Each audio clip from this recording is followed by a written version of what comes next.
Hello and welcome back to Unnati IAS. UPSC की series में current affairs की series में हम पॉलिटी के आज करंट अफेयर्स कवर करेंगे। पिछले एक साल के करंट अफेयर जो पॉलिटी से रिलेटेड हैं उन्हें हम कवर करेंगे।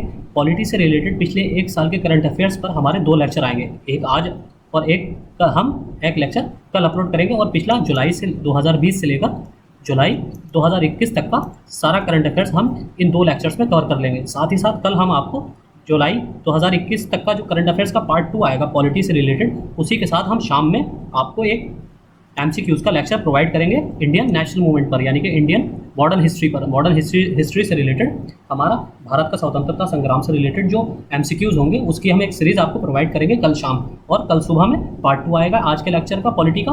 तो शुरू करते हैं हम आज के अपने पहली न्यूज़ से, जो हमारा पॉलिटी से संबंधित करंट अफेयर्स का पार्ट 1 है।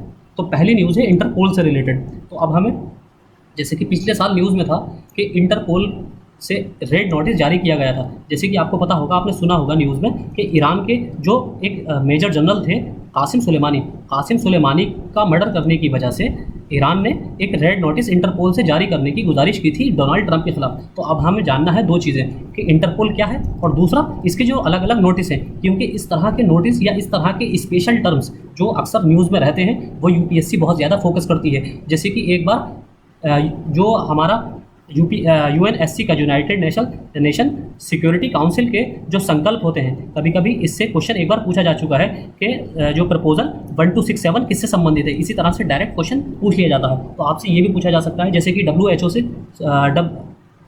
रिलेटेड, डब्ल्यूएचओ नहीं, वर्ल्ड फूड ऑर्गेनाइजेशन से रिलेटेड जो सब्सिडी पर एक क्वेश्चन एक बार पूछा जा चुका है, amber box subsidy, green box subsidy, इसी ब्लू बॉक्स सब्सिडी, इससे रिलेटेड क्वेश्चन पूछे जा चुके हैं। डब्ल्यूटीओ से रिलेटेड है ये डब्ल्यूटीओ से, वर्ल्ड ट्रेड ऑर्गेनाइजेशन से रिलेटेड है। तो इसी तरह इंटरपोल से रिलेटेड ये रेड नोटिस, ब्लू नोटिस, तो ये कौन कौन से नोटिस होते हैं और किस तरह जारी किए जाते हैं, किस वजह से जारी किए जाते हैं, इसके बारे में हम डिटेल में देखेंगे। तो सबसे पहले देख लेते हैं, ये अंतर्राष्ट्रीय पुलिस संगठन को आमतौर पर इंटरपोल के नाम से जाना जाता है। इंटरपोल, इसका मतलब क्या है? इंटरनेशनल, इंटर का मतलब इंटरनेशनल और पोल का मतलब पुलिस, इंटरनेशनल पुलिस। तो ये अंतर्राष्ट्रीय संगठन है जो सीमा पार आतंकवाद, तस्करी और अन्य अपराधों के खिलाफ अंतर्राष्ट्रीय पुलिस सहयोग की सुविधा प्रदान करता है।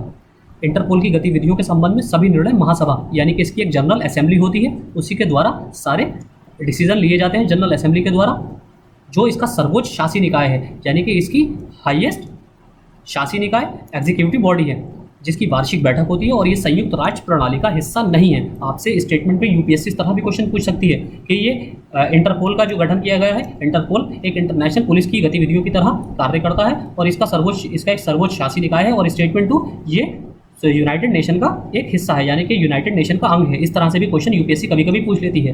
तो आपको पता होना चाहिए कि ये यूनाइटेड नेशन का संयुक्त राष्ट्र प्रणाली का हिस्सा नहीं है। तो कौन कौन से हिस्से हैं यूनाइटेड नेशन के, वो भी आपको उसके ऑर्गन भी पता होना चाहिए, यूनाइटेड नेशन के कितने ऑर्गन हैं और उनके क्या नाम है।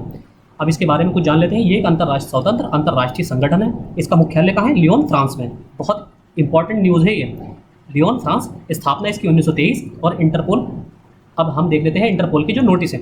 ये 8 प्रकार के नोटिस जारी करता है, जिसमें से 7 नोटिस जो हैं वो रंग कोडित है, यानी कि कलर कोडिफाइड नोटिस है। अब आपको ये भी पता होना चाहिए कि ये 8 प्रकार के नोटिस जारी करता है, जिसमें से 7 जो है कलर कोडिफाइड होते हैं, जो अलर्ट अनुरोध के रूप में सदस्य देशों में पुलिस को महत्वपूर्ण अपराधी संबंधी जानकारी साझा करने की अनुमति देता है। अब हम देख लेते हैं ये 8 नोटिस। रेड नोटिस क्या है? किसी न्यायिक क्षेत्र अधिकार या अंतर्राष्ट्रीय न्यायाधिकरण द्वारा वांछित व्यक्ति के प्रत्यार्पण की दृष्टि से, प्रत्यार्पण कहते हैं एक्स्ट्राडिशन, यानी कि जैसे कि आप सुन रहे होंगे विजय माल्या के संबंध में एक्स्ट्राडिशन ट्रीटी ब्रिटेन से, कि ब्रिटेन से किसी, जैसे कि मान लीजिए कोई अपराधी इंडिया में है और वो अपराध करके, किसी भी तरह का अपराध करके दूसरे देश भाग जाता है, तो वो जिस देश में मान लीजिए एक्स देश के अंदर चला गया, तो भारत उससे क्या करेगा? प्रत्यार्पण ट्रीटी के तहत, यानी कि अगर कोई गंभीर अपराध है, एक्स्ट्राडिशन ट्रीटी होगी, एक्स्ट्राडिशन ट्रीटी के तहत इसको इस देश से गुहार करेगा कि आप इस बंदे को पकड़कर हमें वापस हमारे हवाले कीजिए, हमारी कस्टडी में दीजिए। तो इस तरह प्रत्यार्पण संधि होती है। तो इसमें क्या किया जाता है रेड नोटिस के अंतर्गत कि इंटरपोल जो है एक नोटिस जारी करती है अंतर्राष्ट्रीय ऐसे व्यक्तियों के खिलाफ जो व्यक्ति किसी इंटरनेशनल क्रिमिनल कोर्ट ने जिन्हें अपराधी घोषित किया है और वो किसी अन्य स्थान पर, किसी अन्य देश में छुप गए हैं। तो ऐसे लोगों के खिलाफ रेड नोटिस जारी किया जाता है। यह अंतर्राष्ट्रीय गिरफ्तारी वारंट का सबसे क्लोज जो है सोर्स है, यानी कि सबसे डेंजरस सोर्स, यानी कि सबसे हाईएस्ट सोर्स है, यानी कि अगर जिसके खिलाफ रेड नोटिस जारी कर दिया जाएगा, इसका मतलब उसे हर हालत में ही इंटरपोल को पकड़ना है। इंटरपोल उसके लिए सब कुछ रात दिन एक कर देगी उसे पकड़ने के लिए। फिर है ब्लू नोटिस, आपराधिक जांच में रुचि रखने वाले व्यक्तियों का पता लगाने, उसकी पहचान करने या जानकारी प्राप्त करने के लिए ब्लू नोटिस जारी किया जाता है। ब्लू नोटिस किस लिए जारी किया जाता है? अगर कोई व्यक्ति संदिग्ध है, यानी कि अभी उस पर अपराध साबित नहीं हुआ है, वो संदिग्ध है, यानी कि उसका पता चला है कि किसी आपराधिक गतिविधियों में वो संलिप्त है, तो ऐसे व्यक्ति के खिलाफ ब्लू नोटिस जारी किया जाता है। फिर होता है ग्रीन नोटिस, किसी व्यक्ति की आपराधिक गतिविधियों के बारे में चेतावनी देने के लिए, यदि उस व्यक्ति को सार्वजनिक सुरक्षा के लिए संभावित खतरा माना जाता है। यानी कि ये एक तरह से प्रोएक्टिव है, ये प्रोएक्टिव फार्मूला है, यानी कि अगर पता चल जाए कि अलकायदा का कोई आतंकवादी, यानी कि भले ही वो आतंकवादी की फहरिस्त में शामिल नहीं है, लिस्ट में शामिल नहीं है, और कोई अन्य व्यक्ति ऐसा पता चलता है कि ये आतंकवादी गतिविधियों में शामिल होने वाला है या किसी आतंकवादी ऑर्गेनाइजेशन का, जैसे कि आप कई बार सुनते होंगे कि भारत के बहुत से लोग, केरला तमिलनाडु के बहुत से व्यक्ति या बहुत से यंगस्टर जो हैं वो इन ISIS में शामिल हो गए। तो अगर पहले ही किसी इन्फॉर्मेशन मिल जाती है इंटेलिजेंस के थ्रू हमारी इंडियन पुलिस को या फिर इंटरपोल को कि ये व्यक्ति शामिल होने वाला है, तो उसको पहले ही ग्रीन नोटिस जारी कर दिया जाता है उसके खिलाफ कि अगर आप यहाँ शामिल हुए तो हम आपके खिलाफ आपराधिक कार्यवाही शुरू कर देंगे। फिर है ब्लैक नोटिस, ये अज्ञात शवों के बारे में जानकारी देने के लिए है, यानी कि कोई डेड बॉडी मिली है, ऐसी डेड बॉडी जैसे किसी अन्य कंट्रीज़ में, जैसे मान लीजिए कोई इंडियन व्यक्ति है और उसकी किसी अन्य देश में जाकर मृत्यु हो जाती है, चाहे भले ही वो नेचुरल डेथ हो, प्राकृतिक मृत्यु हुई हो, तो और उसकी शिनाख्त नहीं हो पा रही हो, क्योंकि शिनाख्त जो होगी वो ID कार्ड से होगी, वो शिनाख्त नहीं हो पा रही हो, तो ऐसे जो ब्लैक लिस्टेड यानी कि उनके अज्ञात शवों को, जो अनआइडेंटिफाइड डेड बॉडीज़ होती हैं, उनके लिए ब्लैक नोटिस जारी किया जाता है। फिर है येलो नोटिस, किसी लापता व्यक्ति का पता लगाने के लिए या खुद को पहचानने में असमर्थ व्यक्ति, इसकी पहचान करने के लिए। खुद को पहचानने में असमर्थ कौन से होते हैं? जैसे कि जो मेंटली डिस्टर्ब हो, मेंटली डिस्टर्ब जो होते हैं वो बता नहीं सकते कि वो कहाँ से आए हैं, कौन उनके माता पिता हैं, वो कहाँ रहते हैं, तो ऐसे लोगों के लिए येलो नोटिस जारी किया जाता है। ऑरेंज नोटिस, किसी घटना, व्यक्ति, वस्तु या प्रक्रिया की चेतावनी देने के लिए जो किसी व्यक्ति या संपत्ति के लिए खतरा या खतरे का प्रतिनिधित्व करती है। ऑरेंज नोटिस किसके लिए जारी किया जाता है? कि ऐसी किसी व्यक्ति के लिए जो किसी दूसरे के लिए खतरा हो, या किसी वस्तु के लिए खतरा हो, या किसी सरकारी संपत्ति के लिए खतरा हो। फिर है पर्पल नोटिस, अपराधियों द्वारा उपयोग किए जाने वाले तरीके, प्रक्रियाओं, वस्तुओं, उपकरणों या छिपने के स्थानों के बारे में जानकारी प्रदान करना। पर्पल नोटिस जारी किया जाता है ऐसे स्थानों के बारे में जहां पर ये व्यक्ति छुपते हैं, यानी कि आतंकवादी गतिविधियों में या किसी जो क्रिमिनल गतिविधियों में संलिप्त व्यक्ति जहां छुपते हैं, जो इन तरीकों का यूज़ करते हैं या जिन डिवाइसेस का यूज़ करते हैं, उन डिवाइसेस के लिए पर्पल नोटिस जारी किया जाता है। तो ये 7 हमारे कलर कोडिफाइड नोटिस होते हैं। और एक स्पेशल नोटिस होता है, ये क्या है? इंटरपोल UNSC विशेष सूचना, Interpol United Nation Security Council special notice Interpol के सदस्यों को सूचित करने के लिए कि एक व्यक्ति या एक संस्था संयुक्त राष्ट्र के प्रतिबंधों के अधीन है, यानी कि ये जो जितने भी सदस्य राष्ट्र इंटरपोल के जिन्होंने सदस्यता ले रखी है, जो सदस्य राष्ट्र इंटरपोल के, ऐसे राष्ट्रों को इंटरपोल सूचित करता है कि किसी एक्स व्यक्ति को यूनाइटेड नेशन द्वारा प्रतिबंधित किया जा चुका है, इसलिए आप इस व्यक्ति पर सैंक्शन लगा दीजिए। तो इसलिए यह इंटरपोल UNSC विशेष या स्पेशल नोटिस जारी किया जाता है। तो ये 8 तरह के कुल नोटिस इंटरपोल द्वारा जारी किए जाते हैं, जो कि एग्जाम पर्सपेक्टिव से बहुत इंपॉर्टेंट है। अगली न्यूज़ है हमारी धारा 497। ये किससे संबंधित है? ये है एडल्ट्री से संबंधित। बहुत ज़्यादा न्यूज़ में रही थी, बहुत ज़्यादा, पिछले 2-3 साल से बहुत ज़्यादा न्यूज़ में, इसलिए आपको पता होना चाहिए। सुप्रीम कोर्ट ने 2018 के फैसले की समीक्षा करने से इनकार किया। देखिए ऐसा है कि हाई कोर्ट में पहले पिटीशन लगाई गई थी एडल्ट्री को ख़त्म करने के लिए, और एडल्ट्री को ख़त्म करने के लिए जो कानून था, जो IPC की धारा 497 थी, उसको दिल्ली हाई कोर्ट ने अवैध घोषित किया था, इलीगल घोषित किया था, और उस IPC की धारा को हटाने के आदेश दिए थे। लेकिन इस धारा को हटाने से रोकने के लिए इसके खिलाफ, इस ऑर्डर के खिलाफ हाई कोर्ट के पिटीशन जो डाली गई वो सुप्रीम कोर्ट में याचिका डाली गई थी, लेकिन सुप्रीम कोर्ट ने भी इस पर रिव्यू पिटीशन को खारिज कर दिया है। यानी कि रिव्यू करने के लिए पिटीशन जो हाई कोर्ट से सुप्रीम कोर्ट में डाली गई, उस रिव्यू पिटीशन को सुप्रीम कोर्ट ने खत्म कर दिया है, कैंसिल कर दिया है, ये कहकर कि ये एडल्ट्री से रिलेटेड जो 497 धारा है, ये संविधान का उल्लंघन करती है, इसलिए इस धारा को जो है एलिमिनेट किया जाता है, इस धारा को हटा दिया गया है। तो उन्होंने पहले के हाई कोर्ट के फैसले को बरकरार रखा है। इसमें पाया गया था कि भारतीय दंड संहिता की धारा 497 जो विवाहित जोड़ों को दंडात्मक दंड के डर से एक दूसरे के प्रति वफादार रहने के लिए आदेश नहीं दे सकती। देखिए इसमें ये कहा गया था कि पति पत्नी का जो रिश्ता होता है वो एक आपसी सहमति पर आधारित होता है, यानी कि पति जो है अपनी पत्नी का वो मालिक नहीं है, वो मास्टर नहीं है, पत्नी का जो है पति मालिक नहीं है, उनको बराबर का अधिकार है दोनों को, और वो दोनों उनकी अपनी पर्सनल लाइफ में एक दूसरे की इंटरफेयर नहीं कर सकते। अगर वो कहीं दूसरी जगह किसी को पसंद, पति या पत्नी में से दोनों भी कोई दूसरे को पसंद करता है, तो उसमें किसी भी तरह का एडल्ट्री का मामला नहीं चलाया जा सकता। ये उनकी अपनी निजी यानी कि पर्सनल चॉइस का मामला है। पर्सनल चॉइस के आधार पर इस निर्णय, इस कॉन्स्टिट्यूशनल बेंच, इसकी जो बेंच थी हाई कोर्ट की, उन्होंने इस आईपीसी की धारा को कैंसिल कर दिया था। फिर इसमें अदालत ने यह भी तर्क दिया कि इस दावे का समर्थन करने के लिए कोई ऐसा डेटा नहीं है कि अपराध के रूप में व्यभिचार को समाप्त करने से यौन नैतिकता में अराजकता या तलाक में वृद्धि होगी। देखिए, ये ऐसा एक्सक्यूज़ दिया गया था कि अगर अदालत इसको ख़त्म कर देगी तो इससे जो तलाक में वृद्धि होगी, यानी कि तलाक जो है, डाइवोर्स के केसेस बढ़ जाएंगे। लेकिन इस तरह का कोई भी डेटा जो पेटिशनर है वो कोर्ट के सामने नहीं रख पाए। और दूसरी चीज़ ये भी है कि इसमें व्यभिचार में यानी कि एडल्ट्री के केस में धारा 497 को हाई कोर्ट और सुप्रीम कोर्ट ने दोनों ने खत्म तो किया है। आईपीसी की धारा को अब 497 को हटा दिया गया है आईपीसी की बुक से, लेकिन इसमें यह भी सैंक्शन जुड़ा हुआ है, साथ में ये अभी मौजूद है कि अगर कोई इस बिना पे अपनी पत्नी से तलाक लेना चाहे या अपने पति से डाइवोर्स लेना चाहे, पति अपनी पत्नी से या पत्नी अपनी पति से, पत्नी अपने पति से या पति अपने पत्नी से, तो वो डाइवोर्स नहीं रोका जा सकता, डाइवोर्स ले सकता है। इसके आधार पर डाइवोर्स को मनादी नहीं है।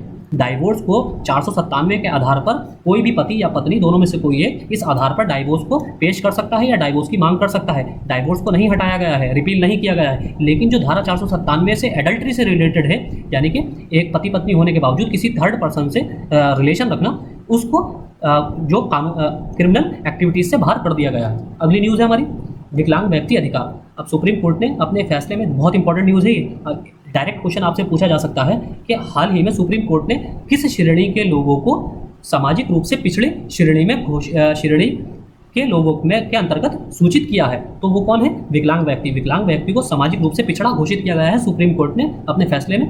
ऐसा उनको बताया है सार्वजनिक रोजगार और शिक्षा में अनुसूचित जाति और अनुसूचित जनजाति के उम्मीदवारों के समान इन्हें छूट का हकदार बताया है। इसमें उच्च न्यायालय ने माना कि विकलांग लोग भी सामाजिक रूप से पिछड़े होते हैं और इसलिए बहुत कम से कम अनुसूचित जाति और अनुसूचित जनजाति उम्मीदवारों को दिए जाने वाले लाभों के हकदार हैं। यानी कि एक छोटी सी न्यूज़ है, इसमें आपको ये पता होना चाहिए कि हाल ही में सुप्रीम कोर्ट ने किस श्रेणी के लोगों को, यानी कि किस कैटेगरी के लोगों को सामाजिक रूप से पिछड़ा बताया है, यानी कि सोशली बैकवर्ड बताया है। तो आपसे डायरेक्ट ये क्वेश्चन पूछा जा सकता है। और उसकी एक वजह ये भी है क्योंकि आपका ईपीएफओ का जो एग्जाम है, ईपीएफओ बॉडी ही जो है वो बॉडी ही सोशल वेलफेयर से रिलेटेड है। तो इसलिए इस दृष्टि से ये और भी ज़्यादा इंपॉर्टेंट न्यूज़ हो जाती है क्योंकि आपसे डायरेक्ट ये क्वेश्चन पूछा जा सकता है कि किस श्रेणी के लोगों को सोशली बैकवर्ड सुप्रीम कोर्ट ने अभी हाल ही में घोषित किया है। तो आपसे ये भी ऑप्शन में अल्पसंख्यक भी दिया जा सकता है, माइनॉरिटीज भी दिया जा सकता है, इस तरह कंफ्यूज किया जा सकता है। तो आपको पता होना चाहिए दिव्यांग लोगों को सोशली बैकवर्ड सुप्रीम कोर्ट ने अभी घोषित किया है। अगली न्यूज़ है हमारी उपभोक्ता संरक्षण अधिनियम 2019, कंज्यूमर प्रोटेक्शन एक्ट 2019। अब ये नया अधिनियम उपभोक्ताओं को सशक्त करेगा और इसके विभिन्न अधिसूचित नियमों और प्रावधानों के माध्यम से उनके अधिकारों की रक्षा करने में मदद करेगा। अब इसमें क्या है, इस अधिनियम में केंद्रीय उपभोक्ता संरक्षण प्राधिकरण की स्थापना शामिल है, जो उपभोक्ता अधिकारों के उल्लंघन की जांच करने और शिकायत या मुकदमा चलाने, असुरक्षित वस्तुओं और सेवाओं को वापस लेने का आदेश, अनुचित व्यापार प्रथाओं और भ्रामक विज्ञापनों आदि को बंद करने का आदेश देने के लिए सशक्त होगा। अब इसमें क्या है, ये ई कॉमर्स प्लेटफॉर्म द्वारा अनुचित व्यवहार की रोकथाम के नियम भी इसके अंतर्गत शामिल होंगे। यानी कि नया कंज्यूमर प्रोटेक्शन एक्ट 2019 जो आया है उसमें क्या सबसे पहले क्या किया जाएगा, एक तो केंद्रीय उपभोक्ता संरक्षण प्राधिकरण CCPA, central consumer protection authority का गठन किया जाएगा। दूसरा, इस अथॉरिटी के अंतर्गत यानी कि इस अधिनियम के अंतर्गत ई कॉमर्स प्लेटफॉर्म को भी रखा गया है। जैसे कि आपने बहुत बार देखा होगा कि ई कॉमर्स प्लेटफॉर्म के थ्रू कोई हमें गलत या डिफेक्टेड वस्तु की डिलीवरी कर दी जाती है और उसका रिफंड भी कभी नहीं किया जाता है। और कभी ऐसा भी किया जाता है, बहुत सी कंपनियां ना तो रिफंड करती हैं, ना ही प्रोडक्ट को चेंज करती हैं, रिप्लेस भी नहीं करती हैं। जैसे कि आपने एक अक्सर नाम सुना होगा आप में से शायद बहुत से लोगों ने, जैसे ईबे एक कंपनी थी ई कॉमर्स जो अब तो पूरी तरह डूब चुकी है। इसने भी बहुत ज़्यादा धांधलेबाजी इस तरह की है। इसके साथ तो मेरा खुद का भी पर्सनल एक्सपीरियंस रहा है। तो ना तो ये रिफंड करते हैं और ना ही रिप्लेस करते हैं आइटम को, और चीटिंग भी बहुत ज़्यादा करते हैं। हालांकि आपको बड़ी कंपनी है जैसे कि आपका अमेजॉन है, फ्लिपकार्ट है, उसमें इस तरह की दिक्कत नहीं मिलेगी। लेकिन फिर भी इस अधिनियम के अंतर्गत ई कॉमर्स प्लेटफॉर्म को भी रखा गया है। ई कॉमर्स प्लेटफॉर्म के थ्रू भी अगर आपके साथ किसी भी तरह के धोखाधड़ी का केस होता है तो भी आप कंज्यूमर प्रोटेक्शन एक्ट के तहत 2019 के तहत यहाँ अपील कर सकते हैं। ई कॉमर्स प्लेटफॉर्म को किसी भी उपभोक्ता शिकायत की प्राप्ति की सूचना 48 घंटे के भीतर देनी होगी। यानी कि अगर कोई उपभोक्ता कंज्यूमर शिकायत करता है तो 48 घंटे के अंदर उसको सूचना देनी पड़ेगी। और साथ ही इस अधिनियम के तहत प्राप्ति की तारीख से, यानी कि जिस तारीख को शिकायत की गई है उस तारीख से 1 महीने के भीतर विद इन 1 मंथ आपको शिकायत का निवारण करना पड़ेगा। बहुत इंपॉर्टेंट न्यूज़ है ईपीएफओ की दृष्टि से स्पेशली, इसलिए हम जो न्यूज़ आपको जो लेक्चर प्रोवाइड कर रहे हैं वो स्पेशली ईपीएफओ के पर्सपेक्टिव में ही प्रोवाइड कर रहे हैं।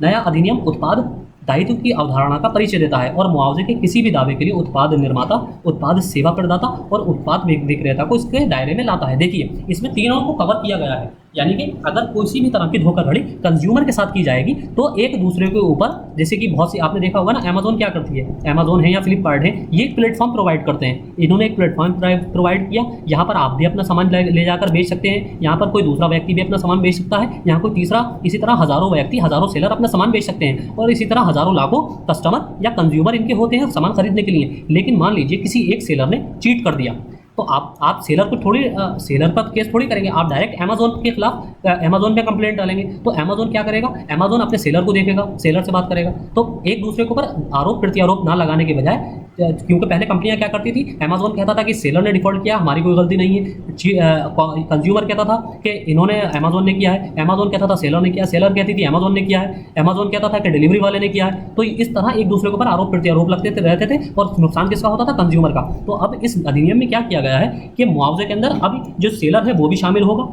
जो आपका सेवा प्रदाता है यानी कि डिलीवरी बॉय है, मतलब डिलीवरी सिस्टम यानी कि डिलीवरी कुरियर कंपनी जो है वो भी इसमें शामिल होगी। साथ ही जो प्लेटफॉर्म प्रोवाइड कर रहा है जैसे कि अमेजोन, फ्लिपकार्ट, ये भी इसके अंतर्गत शामिल होगा। अगली न्यूज़ है हमारी हिंदू उत्तराधिकार संशोधन अधिनियम 2005, Hindu succession amendment act 2005। Supreme court ने एक हिंदू महिला की संयुक्त व कानूनी वारिस होने और पुश्तैनी संपत्ति का वारिस पुरुष वारिसों के बराबर शर्तों पर करने के अधिकार का विस्तार किया है। इसमें क्या किया गया है, इसमें संशोधन के तहत ये किया गया है कि जो लड़की होगी यानी कि महिला होगी, महिला को भी पुरुषों की बराबर हिंदू उत्तराधिकार अधिनियम के अंतर्गत उनको अधिकार प्राप्त होगा। ये जन्म से होगा, ये इस बात पर निर्भर नहीं करता है कि 2005 में जब कानून बनाया गया तब उसके पिता जीवित थे या नहीं। यानी कि अगर कोई ऐसी महिला है जो 2005 के बाद एडल्ट हुई है, मान ली एडल्ट हुई है कोई ऐसी महिला जो 2005 के बाद बालिग हुई है, एडल्ट हुई है, लेकिन उसके जो माता पिता हैं उनकी मृत्यु 2005 से पहले हो चुकी थी, तो उसको इस आधार पर संपत्ति से बेदखल या संपत्ति में बराबर का हक देने से इसलिए मना नहीं, इस आधार पर मना नहीं किया जा सकता कि इसके माता पिता की मृत्यु 2005 में एक्ट बनने से पहले ही हो गई थी, या फिर ये व्यक्ति या ये महिला 2005 के बाद एडल्ट हुई है, तो इस आधार पर भी इसमें मना नहीं किया जा सकता। साथ ही बेटी की सहदाई की यानी कि सहभागी संपत्ति में भी वही अधिकार है और दायित्व दिए गए हैं जो उसको पुत्र होने पर प्राप्त होते हैं, यानी कि जितनी भी प्रॉपर्टी होगी उस प्रॉपर्टी में और सारे एसेट्स में अपने माता पिता के उसको बराबर का, पुत्र के बराबर का अधिकार होगा। यानी कि इसमें ये बताया गया है अगर वो पुत्री की जगह पुत्र होती तो उसको जितने अधिकार मिलते उतने ही अधिकार उसको अब पुत्री होने पर भी मिलेंगे। फिर ये किस पर लागू होगा, पैतृक संपत्ति, यानी कि जो भी पैतृक संपत्ति होगी यानी कि पेरेंट्स की जितनी भी प्रॉपर्टी होगी, वसीयतनामा यानी कि अगर विल की जाएगी तो विल को भी उसी अकॉर्डिंग बांटा जाएगा। मृत्यु से पहले वसीयत ना बनाना, निजी संपत्ति में उत्तराधिकार यानी कि जो उनकी पर्सनल प्रॉपर्टी होगी उसमें भी उसका उत्तराधिकार बराबर का होगा, यानी कि अपने पुत्र उसके जो माता पिता होंगे उनके पुत्र यानी कि अपने भाई के बराबर उसको अधिकार प्राप्त होंगे। अगली न्यूज़ है हमारी लोया जरगा। इतनी बहुत ज़्यादा इंपॉर्टेंट न्यूज़ है, बहुत ज़्यादा इंपॉर्टेंट, क्योंकि ये इंटरनेशनल अफेयर्स की दृष्टि से बहुत ज़्यादा इंपॉर्टेंट है। आप देख रहे हैं कि तालिबान का इशू कितना बड़ा है।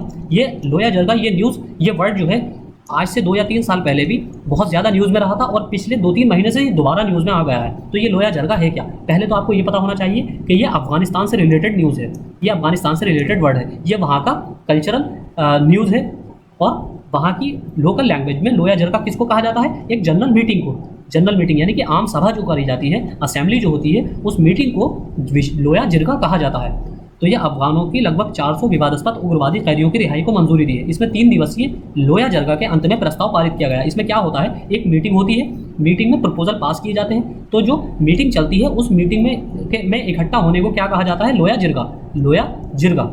यही इंपॉर्टेंट वर्ड है, आपको इतना ही याद रखना है। इसमें प्रस्ताव क्या पारित किया गया है, लोया जिरगा क्या है, ये पश्तून वली में विशेष प्रकार की जिरगा या कानूनी सभा, पश्तून लोगों की पारंपरिक संहिता। अब इस पर्सपेक्टिव में आपको पाकिस्तान और अफगानिस्तान का मैप भी पता होना चाहिए। देखिए पाकिस्तान का जो, अगर इसको इस तरह से मान लें, पाकिस्तान का अगर ये मैप है, एक रफ मैप, और इसके ऊपर अफगानिस्तान, तो ये जो एरिया है, ये एरिया यहाँ ये हम सर्कल कर रहे हैं, ये एरिया जो है ये नॉर्थ वेस्ट एरिया है पाकिस्तान का, जो कि फाटा कहलाता है, फेडरली एडमिनिस्ट्रेटिव टेरिटोरियल एरिया। ये फाटा ही, यहाँ पर इतना जो एरिया है ये थोड़ा इनका एरिया अफगानिस्तान का और थोड़ा पाकिस्तान का एरिया, ये पश्तून बहुल एरिया है। और यही पश्तून जो होते हैं यहाँ पर इन लोगों की ये परंपरा है, ये असेंबली जो होती है। और आपको ये पता होगा तालिबान के अंदर, तालिबान का जो संगठन है, इस तालिबान संगठन के अंदर जो मेजोरिटी ऑफ पीपल हैं वो पश्तून हैं, वो पश्तून हैं। देखिए वैसे तो तालिबान के अंदर काफ़ी सारी कम्युनिटीज़ हैं, जैसे कि आपका कज़ाक हैं, उज़्बेक हैं, हज़ारा हैं, हाजरा जिन्हें हाजरा भी कहते हैं और कभी कभी हज़ारा भी कहते हैं, उज़्बेक हैं, पश्तून हैं। इसी तरह कई जगह पर 5-6 कम्युनिटीज़ निवास करती हैं, लेकिन जो तालिबान के संगठन के अंदर सबसे बड़ा जो ग्रुप है वो पश्तून का है, पश्तून। और पश्तून की ही असेंबली जो है वहाँ की लोकल लैंग्वेज में पश्तून जो है लोया जिरगा कहते हैं असेंबली को, यानी कि जो ढेर सारे लोग, उनके जो रेप्यूटेड लोग होते हैं, उनकी एक जगह जो सम्मेलन होता है, उस सम्मेलन को लोया जिरगा कहा जाता है। ये किस लिए आयोजित की जाती है? या तो अचानक मृत्यु के मामले में, या एक नया राज्य प्रमुख चुनना हो, या फिर एक नया संविधान अपनाना हो, यानी कि कोई भी कॉन्स्टिट्यूशनल जो डिसीजन लिए जाते हैं, या फिर एक तरह से ये इनकी पार्लियामेंट आप कह सकते हैं। पार्लियामेंट के अंदर क्या किया जाता है? पार्लियामेंट के अंदर डिसीजन लिए जाते हैं, बिल पास किए जाते हैं। तो ये जो भी काम होता है, जो भी डिसीजन लिया जाता है, वो इनकी इस असेंबली में, यानी कि इस लोया जिरगा के में लिया जाता है। जो भी प्रपोजल पास होता है वो लोया जिरगा में होता है। और लोया जिरगा पश्तून जो पश्तून डोमिनेटेड एरिया है, वहाँ पर ये लोकल वर्ड यूज़ किया जाता है। ये नया संविधान अपनाना या युद्ध जैसे राष्ट्रीय या क्षेत्रीय मुद्दों से निपटने के लिए होता है। अफगानिस्तान में लोया जिरगाओं का आयोजन कम से कम 18वीं शताब्दी के प्रारंभ में हुआ था। 18वीं शताब्दी के प्रारंभ में मतलब 1701 के आसपास, यानी कि 1701 के बाद, जब होतकी और दुर्रानी राजवंश सत्ता में आए। तो ये बहुत इंपॉर्टेंट न्यूज़ है आपके एग्जाम से रिलेटेड, क्योंकि एग्जाम में जो आपका करंट अफेयर्स का जो टॉपिक है उसमें साफ लिखा हुआ है करंट और डेवलपमेंटल इश्यूज़। तो इशू की जहाँ बात होगी तो ये भी, जैसे कि हमने आपको बताया था, एनवायरनमेंट एक सबसे बड़ा इशू है ग्लोबल लेवल पर। उसके बाद या उसी के पैरेलल में आप एनवायरनमेंट के बाद दूसरा इशू कौन सा रख सकते हैं? टेररिज्म। टेररिज्म एक, क्योंकि वो एक किसी देश के लिए इशू नहीं है, मुद्दा नहीं है, वो ऑल ओवर वर्ल्ड के लिए मुद्दा है, ऑल ओवर ह्यूमैनिटी के लिए मुद्दा है। इसीलिए क्लाइमेट जो है आपका एनवायरनमेंट, वो किसी एक कंट्री के लिए मुद्दा नहीं है, वो ऑल ओवर वर्ल्ड के लिए मुद्दा है, सारी ह्यूमैनिटी के लिए मुद्दा है। तो जो डेवलपमेंटल इश्यूज़ होंगे, इश्यूज़ के अंदर ये सारी न्यूज़ कवर हो जाती हैं। तो होतकी और दुर्रानी राजवंश के टाइम में ही ये आपसे एक ऐसा क्वेश्चन पूछा जा सकता है कि लोया जिरगा जो है, इसकी परंपरा तालिबानियों ने ना आकर शुरू की है, नहीं, इसकी परंपरा 18वीं शताब्दी में ही शुरू हो चुकी थी, जब होतकी और दुर्रानी राजवंश सत्ता में आए। यानी कि ये भी पता होना चाहिए होतकी और दुर्रानी राजवंश किससे रिलेटेड है? अफगानिस्तान से रिलेटेड है। अगली न्यूज़ है राष्ट्रीय खाद्य सुरक्षा अधिनियम 2013। खाद्य और सार्वजनिक वितरण विभाग ने सभी पात्र विकलांग व्यक्तियों को राष्ट्रीय खाद्य सुरक्षा अधिनियम 2013 के तहत शामिल करने के लिए राज्य सरकारों या केंद्र शासित प्रदेशों को पत्र भेजे। अब इसमें क्या है? अधिनियम की धारा 38 अनिवार्य है। केंद्र सरकार समय समय पर राज्य सरकारों को प्रभावी कार्यान्वयन के लिए निर्देश दे सकती है। ये किसके अंतर्गत है? धारा 38 सेक्शन 38। राष्ट्रीय खाद्य सुरक्षा अधिनियम 2013 की धारा 10 क्या कहती है? अंत्योदय अन्न योजना के तहत व्यक्तियों को कवरेज प्रदान करता है। आत्मनिर्भर भारत पैकेज ये उन व्यक्तियों के लिए है जो या तो NFSA यानी कि नेशनल फूड सिक्योरिटी एक्ट या किसी राज्य योजना PDS कार्ड के अंतर्गत नहीं आते हैं। यानी कि आत्मनिर्भर भारत पैकेज किसके लिए प्रोवाइड किया गया है? जो कि नेशनल फूड सिक्योरिटी एक्ट राष्ट्रीय खाद्य सुरक्षा अधिनियम 2013 के अंतर्गत शामिल नहीं है, या फिर ऐसे लोग जो राज्य के PDS सिस्टम के अंतर्गत शामिल नहीं है, ऐसे लोगों को आत्मनिर्भर भारत पैकेज के तहत राशन उपलब्ध कराया जाता है। बिना राशन कार्ड वाले विकलांग व्यक्ति, यानी कि ऐसे विकलांग व्यक्ति, दिव्यांग लोग जिनके पास राशन कार्ड नहीं है, ऐसे लोगों को भी आत्मनिर्भर भारत पैकेज के तहत राशन प्रोवाइड किया जाता है और आत्मनिर्भर भारत पैकेज के तहत ये लाभ प्राप्त करने के पात्र हैं। अगली न्यूज़ है हमारी ट्रांसजेंडर व्यक्तियों के लिए राष्ट्रीय परिषद। यहाँ से इस बार 101% क्वेश्चन पूछा जा सकता है, 101% मार्क कर लीजिए इस न्यूज़ को। ट्रांसजेंडर व्यक्तियों के लिए राष्ट्रीय परिषद, ये क्योंकि नई गठित हुई है और ये बहुत ज़्यादा इंपॉर्टेंट न्यूज़ है, क्योंकि सोशल वेलफेयर से रिलेटेड है। क्योंकि अब तक ट्रांसजेंडर्स को, यानी कि थर्ड जेंडर जिन्हें कहा जाता है, मेल फीमेल तो सब जानते हैं, थर्ड जेंडर जिनको कहा जाता है, इनके बारे में कोई भी स्कीम नहीं चलाई जाती है, कोई भी सोशल वेलफेयर की स्कीम नहीं चलाई जाती है। इनका बिल्कुल ही ये एक्सप्लॉयटेड सेक्शन है, एक्सप्लॉयटेड सेक्शन है। इस टाइम 21वीं सदी में एक्सप्लॉयटेड सेक्शन अगर सबसे बड़ा कोई है तो वो ट्रांसजेंडर्स है, यानी कि थर्ड पर्सन। तो आपको पता होना चाहिए सामाजिक न्याय और अधिकारिता मंत्रालय ने ट्रांसजेंडर व्यक्तियों के लिए राष्ट्रीय परिषद का गठन किया, यानी कि नेशनल काउंसिल। इसका अध्यक्ष कौन है? सामाजिक न्याय मंत्री। आपको इसकी कंपोजिशन पता होना चाहिए, इसका अध्यक्ष कौन है, क्या कितने सदस्य होते हैं, कौन इसके मनोनीत सदस्य हैं, ये आपको बिल्कुल डिटेल में पता होना चाहिए। यहाँ से क्वेश्चन 101% पूछा जा सकता है इस बार। सामाजिक न्याय मंत्री, सदस्य, कुछ अन्य मामलों के अधिकारी, समुदाय से 5 मनोनीत सदस्य भी परिषद का हिस्सा हैं। कौन है? लक्ष्मी नारायण त्रिपाठी, गोपी शंकर मधुरे, मीरा परीदा, जैनब जावेद पाटिल। ये हमने न्यूज़ शुरू में भी कवर की है। काग चिंगदाबम श्यामचंद्र शर्मा। और किसके तहत गठित है? ये ट्रांसजेंडर व्यक्ति अधिकारों का संरक्षण अधिनियम 2019। National council for transgender person किसके अंतर्गत गठित की गई है? ट्रांसजेंडर व्यक्ति के अधिकारों का संरक्षण, protection of rights of transgender people act 2019। अब परिषद के 5 प्रमुख कार्य हैं। क्या है? पहला, केंद्र सरकार को ट्रांसजेंडर व्यक्तियों के संबंध में नीतियों, कार्यक्रमों, कानूनों और परियोजनाओं के निर्माण पर सलाह देना। समानता और ट्रांसजेंडर व्यक्तियों की पूर्ण भागीदारी प्राप्त करने के लिए तैयार की गई नीतियों और कार्यक्रमों के प्रभाव की निगरानी और मूल्यांकन करना। सभी विभागों की गतिविधियों की समीक्षा करना और समन्वय करना। ट्रांसजेंडर व्यक्तियों की शिकायतों का निवारण करना। केंद्र द्वारा निर्धारित ऐसे अन्य कार्य करना। ये सारे ट्रांसजेंडर व्यक्तियों से रिलेटेड हैं। अगली न्यूज़ है हमारी, संयुक्त राष्ट्र के विकलांगों लोगों के कल्याण के लिए दिशा निर्देश। ये न्यूज़ भी हमने पहले कवर की है, एक बार फिर देख लेते हैं। क्योंकि संयुक्त राष्ट्र से रिलेटेड जितनी भी इंटरनेशनल ऑर्गेनाइजेशन है, जैसे कि संयुक्त राष्ट्र, जैसे कि WTO, जैसे कि ILO, जैसे कि आपका वर्ल्ड फूड ऑर्गेनाइजेशन, और इसी तरह जो भी other international criminal court, international court of justice, ये इनसे रिलेटेड अगर कोई स्पेशल न्यूज़ चर्चा में रही है तो वो बहुत ज़्यादा इंपॉर्टेंट हो जाती है।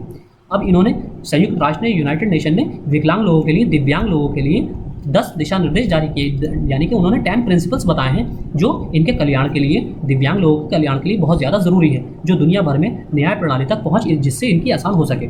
अब दिशा निर्देश 10 सिद्धांतों के एक सेट की रूपरेखा तैयार करते हैं और क्रियान्वयन को प्रोवाइड करते हैं। ये 10 सिद्धांत क्या है? पहला, सभी विकलांग व्यक्तियों के पास कानूनी क्षमता हो और इसलिए किसी को भी विकलांगता के आधार पर न्याय से वंचित नहीं किया जाएगा। दूसरा, विकलांग व्यक्तियों के भेदभाव किए बिना न्याय तक समान पहुंच सुनिश्चित करने के लिए सुविधाएं और सेवाएं सार्वभौमिक रूप से सुलभ होनी चाहिए। तीसरा सिद्धांत, विकलांग बच्चों सहित विकलांग व्यक्तियों को उपयुक्त प्रक्रियात्मक आवास का अधिकार है। चौथा प्रिंसिपल, विकलांग व्यक्तियों को कानूनी नोटिस और जानकारी को समय पर सुलभ तरीके से दूसरों के साथ समान आधार पर पहुंच करने का अधिकार है।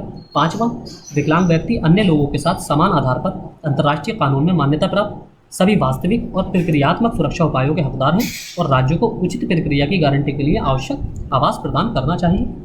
अगली न्यूज़ इसमें अगला है, छठा प्रिंसिपल, विकलांग व्यक्तियों को मुफ्त या सस्ती कानूनी सहायता का अधिकार। सातवां प्रिंसिपल, विकलांग व्यक्तियों को न्याय के प्रशासन में दूसरों के साथ समान आधार पर भाग लेने का अधिकार। आठवां, विकलांग व्यक्तियों को मानवाधिकारों के उल्लंघन और अपराधों से संबंधित शिकायतों की रिपोर्ट करने और कानूनी कार्यवाही शुरू करने, उनकी शिकायतों की जांच करने और प्रभावी उपचार प्रदान करने का अधिकार है। नवा सिद्धांत है, प्रभावी और मजबूत निगरानी तंत्र विकलांग व्यक्तियों के लिए न्याय तक पहुंच का समर्थन करने के लिए महत्वपूर्ण भूमिका निभाते हैं। और 10वां सिद्धांत है, न्याय प्रणाली में काम करने वाले सभी लोगों को विशेष रूप से न्याय तक पहुंच के संदर्भ में विकलांग व्यक्तियों के अधिकारों को संबोधित करने वाले जागरूकता बढ़ाने और प्रशिक्षण कार्यक्रम प्रदान किए जाने चाहिए। तो ये 10 के 10 प्रिंसिपल आप कम से कम 4 या 5 बार पढ़िए ताकि आपके माइंड में बैठ जाए और ताकि रिटेन आप आसानी से कर पाएँ, क्योंकि ये बहुत इंपॉर्टेंट पॉइंट्स है, यहाँ से क्वेश्चन पूछे जाने की पूरी संभावना है। अगली न्यूज़ है हमारी, राष्ट्रीय चिकित्सा आयोग। बहुत इंपॉर्टेंट है, आप सभी को पता होगा, अभी हाल ही में नेशनल मेडिकल कमीशन बनाया गया है, NMC, नेशनल मेडिकल कमीशन। चिकित्सा क्षेत्र में ऐतिहासिक सुधार, केंद्र सरकार द्वारा 4 स्वायत्त बोर्डों के साथ राष्ट्रीय चिकित्सा आयोग का गठन किया गया है। अब भारतीय चिकित्सा परिषद को समाप्त कर दिया गया है। पहले कौन सी थी? IMC, इंडियन मेडिकल काउंसिल थी, इसको खत्म किया गया है और उसकी जगह नेशनल मेडिकल कमीशन का गठन किया गया है। इस नेशनल मेडिकल कमीशन के अंतर्गत 4 संस्थानों को इसके अंतर्गत लाया गया है। पहला है UG मेडिकल शिक्षा बोर्ड, PG चिकित्सा शिक्षा बोर्ड, चिकित्सा मूल्यांकन और रेटिंग बोर्ड, और चौथा है NMC को दिन प्रतिदिन के कामकाज में मदद करने के लिए नैतिकता और चिकित्सा पंजीकरण बोर्ड का गठन किया गया है। इसमें नियामक कौन है? गुण के आधार पर चयनित निर्वाचित नियामक के विपरीत 3 वर्ष, अध्यक्ष का कार्यकाल इसमें 3 वर्ष का होगा। और हाँ, अभी डॉक्टर SC शर्मा को, जो सेवानिवृत्त प्रोफेसर हैं एम्स दिल्ली के, उन्हें इसका अध्यक्ष बनाया गया है। और NMC में 10 पदेन सदस्य होंगे, यानी कि एक्स ऑफिशियो मेंबर कौन से होंगे? 10 एक्स ऑफिशियो मेंबर होंगे NMC के अंदर, नेशनल मेडिकल कमीशन के अंदर। और इसके अभी अध्यक्ष कौन है? Doctor SC Sharma. और इनको कितने वर्ष के लिए इसका अध्यक्ष बनाया गया है? यानी 3 वर्ष के लिए, यानी कि NMC का जो अध्यक्ष होगा वो 3 वर्ष के लिए चुना जाएगा। राष्ट्रीय चिकित्सा आयोग 33 सदस्यों का एक भारतीय नियामक निकाय है जो चिकित्सा शिक्षा और चिकित्सा पेशेवरों को नियंत्रित करता है। इसने 25 सितंबर 2020 को, क्योंकि हाल ही की न्यूज़ है, भारतीय चिकित्सा परिषद का स्थान लिया। ये कब से एक्टिव हुआ है, यानी कि कब से फॉर्म में इम्प्लीमेंट हुआ है? 25 सितंबर 2020। इसलिए आपकी लेटेस्ट न्यूज़ है, ये करंट अफेयर्स में पूछी जा सकती है। आयोग चिकित्सा योग्यताओं को मान्यता प्रदान करता है, चिकित्सा विद्यालयों को मान्यता देता है, चिकित्सकों को पंजीकरण का अनुदान देता है और चिकित्सा पद्धति की निगरानी करता है और भारत में चिकित्सा बुनियादी ढांचे का मूल्यांकन करता है। इससे पहले जनवरी 2019 में एक अध्यादेश द्वारा 6 महीने के लिए स्थापित किया गया था और ये भारत की संसद द्वारा पारित एक स्थायी कानून बन गया है और बाद में 8 अगस्त 2019 को भारत के राष्ट्रपति द्वारा इसे अनुमोदित किया गया है। अगली न्यूज़ है हमारी, वायु गुणवत्ता प्रबंधन आयोग, commission for air quality management. अब राष्ट्रपति रामनाथ कोविंद ने राष्ट्रीय राजधानी क्षेत्र और आसपास के क्षेत्रों में वायु गुणवत्ता प्रबंधन आयोग के गठन के लिए एक अध्यादेश जारी किया, यानी कि ऑर्डिनेंस। अब आपको इस सीरीज में ये भी पता होना चाहिए ऑर्डिनेंस आर्टिकल 123 के तहत जारी किया जाता है। और आर्टिकल 143 बहुत से कंफ्यूज हो जाते हैं, ये राष्ट्रपति की सुप्रीम कोर्ट से सलाह लेने की शक्ति के बारे में बताता है आर्टिकल 143। और आर्टिकल 123 ये राष्ट्रपति के अध्यादेश जारी करने की शक्ति है। और आर्टिकल 213 ये गवर्नर के, किसी भी राज्य के गवर्नर के अध्यादेश जारी करने की शक्ति होती है। तो ये आर्टिकल्स आपको बेसिक आर्टिकल पता होने चाहिए। इस क्षेत्र में वायु प्रदूषण पर अंकुश लगाने के उपाय सुझाने के लिए आयोग की कम से कम 3 उप समितियां होंगी। यानी कि ये जो वायु एयर क्वालिटी मैनेजमेंट जो कमीशन होगा, इसकी 3 सब कमेटीज होंगी। सब कमेटीज ये क्या करें, ये कौन कौन सी होगी? निगरानी और पहचान करने के लिए, मॉनिटरिंग एंड आइडेंटिफिकेशन। दूसरी होगी सुरक्षा और प्रवर्तन, सेफ गार्डिंग एंड एनफोर्समेंट। यही आप ऑफिसर बनेंगे, एनफोर्समेंट ऑफिसर, यानी कि प्रवर्तन, यानी कि लागू कराना या अप्लाई कराना, इंप्लीमेंट कराना। किसी भी कानून को इंप्लीमेंट कराना का काम होता है एनफोर्समेंट ऑफिसर का। किसी भी कानून को लागू कराना, जैसे कि आपको पता होगा बहुत सी योजनाएं चलती हैं, लेकिन लागू तो होती है, सही से इंप्लीमेंट नहीं हो पाती, उनका सही से फ़ायदा लोगों तक नहीं पहुंचता है। यानी कि कानून बना तो दिए जाते हैं लेकिन लागू सही से नहीं हो पाते हैं। तो यही कानून लागू कराना आपका कार्य होगा। अनुसंधान और विकास, रिसर्च एंड डेवलपमेंट, ये कानून किससे रिलेटेड होंगे? जो ईपीएफओ के से संबंधित है वही कानून, जैसे कि कर्मचारी भुगतान अधिनियम, फैक्ट्री एक्ट, इस तरह के अधिनियमों को, कानूनों को लागू करना फैक्ट्रीज में, यही आपका कार्य होगा, इसी की निगरानी करना। फिर हाल ही में आदित्य दुबे बनाम भारत संघ ने सुप्रीम कोर्ट ने पंजाब, हरियाणा और यूपी में पराली जलाने की गतिविधियों को रोकने के लिए कदम उठाने और निगरानी करने के लिए सेवानिवृत्त शीर्ष अदालत के न्यायाधीश मदन बी लोकुर को एक सदस्यीय समिति के रूप में नियुक्त किया था। पहले क्या किया गया था, जो पंजाब, हरियाणा और वेस्टर्न यूपी का जो क्षेत्र है जहाँ पर पराली जलाई जाती है, स्टबल बर्निंग जहाँ की जाती है, जैसे कि खेत में फसल काटने के बाद जो ठुंड बचे रह जाते हैं उनको क्या किया जाता है, हाथ से निकालने के बजाय उनको जला दिया जाता है तेल छिड़क कर। तो इससे किसानों का मानना है कि एक तो लेबर कम आती है, यानी कि उनका खर्च बच जाता है। दूसरी चीज़ ये कि राख बनने के बाद इस मिट्टी को पोटेशियम की भरपाई हो जाती है, पोटेशियम की कमी पूरी हो जाती है। तो इसलिए लेकिन इसका इम्पैक्ट क्या होता है, नेगेटिव इम्पैक्ट, कि पूरी दिल्ली के अंदर धुंध हो जाती है, यानी कि बहुत ज़्यादा पॉल्यूशन बढ़ जाता है। तो उसी से रिलेटेड मदन बी लोकुर की अध्यक्षता में एक सदस्यीय आयोग का गठन किया गया था। लेकिन अब क्या किया गया है, अब केंद्र सरकार वायु गुणवत्ता प्रबंधन के लिए स्थायी आयोग के गठन के लिए एक अध्यादेश लेकर आई है, जो न्यायमूर्ति मदन बी लोकुर आयोग की जगह लेगा। ये 22 वर्षीय पर्यावरण प्रदूषण और रोकथाम प्राधिकरण को भंग कर, जिसने अब तक दिल्ली में वायु प्रदूषण को संबोधित किया है, इसने केंद्र में ने राष्ट्रीय राजधानी क्षेत्र और आसपास के क्षेत्रों में वायु गुणवत्ता प्रबंधन आयोग को एक स्थायी निकाय का गठन किया गया है। दिल्ली, पंजाब, हरियाणा, राजस्थान और उत्तर प्रदेश को शामिल करते हुए निकाय राज्यों के बीच कार्रवाई का समन्वय करने, जुर्माना लगाने के लिए कई शक्तियां ग्रहण करता है। इस आयोग को कई शक्तियां दी गई हैं। अब ये वायु प्रदूषण को संबोधित करने के लिए 1 करोड़ रुपए तक का जुर्माना लगा सकता है या फिर 5 साल तक की जेल की सजा सुना सकता है। इतनी शक्ति इस आयोग को दी गई है। अगली न्यूज़ है हमारी बैक टू विलेज।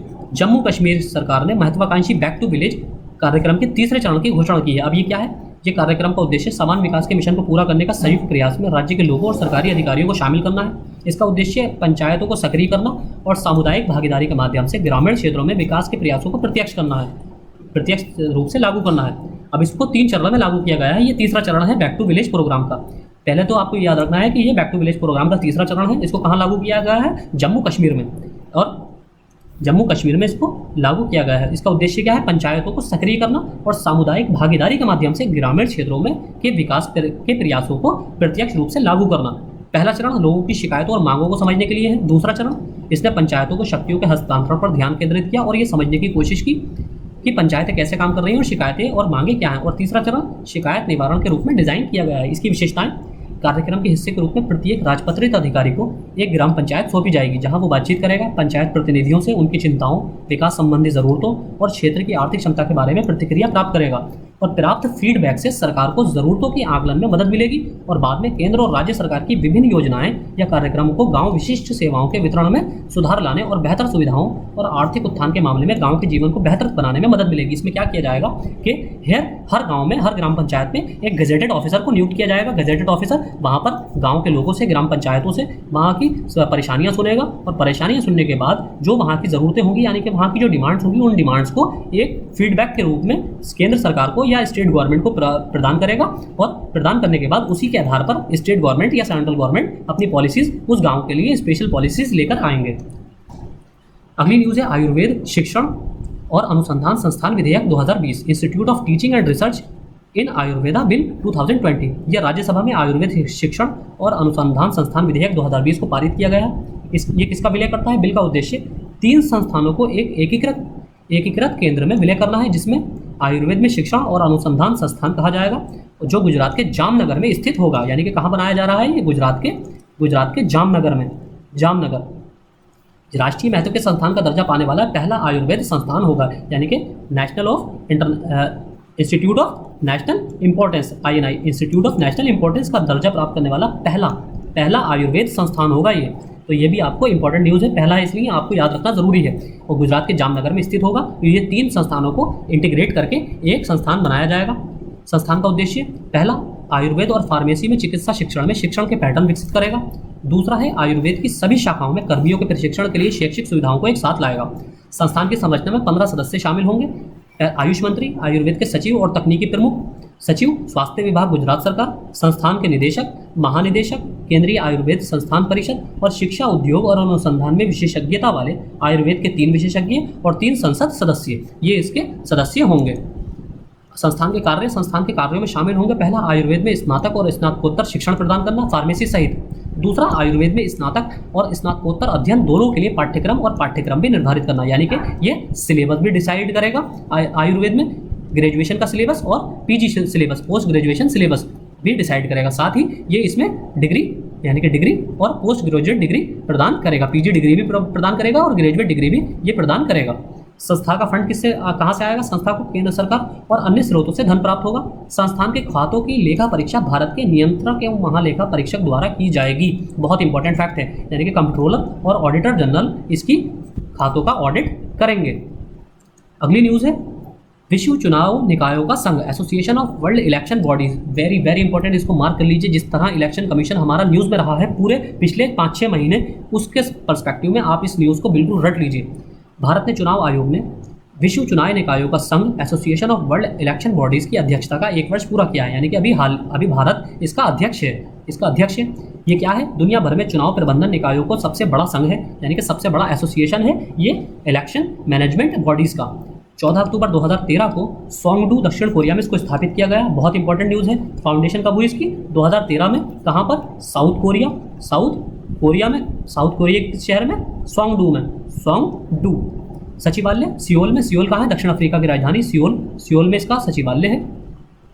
उद्देश्य दुनिया भर में स्वतंत्र, निष्पक्ष, पारदर्शी और सहभागी चुनाव कराने में दक्षता और प्रभावशीलता को बढ़ावा देना। संरचना 115 EMB सदस्यों के रूप में और 16 क्षेत्रीय संगठन सदस्यों, सहयोगी सदस्यों के रूप में है। और लास्ट न्यूज़ है हमारी लोक अदालत, वेरी इंपॉर्टेंट।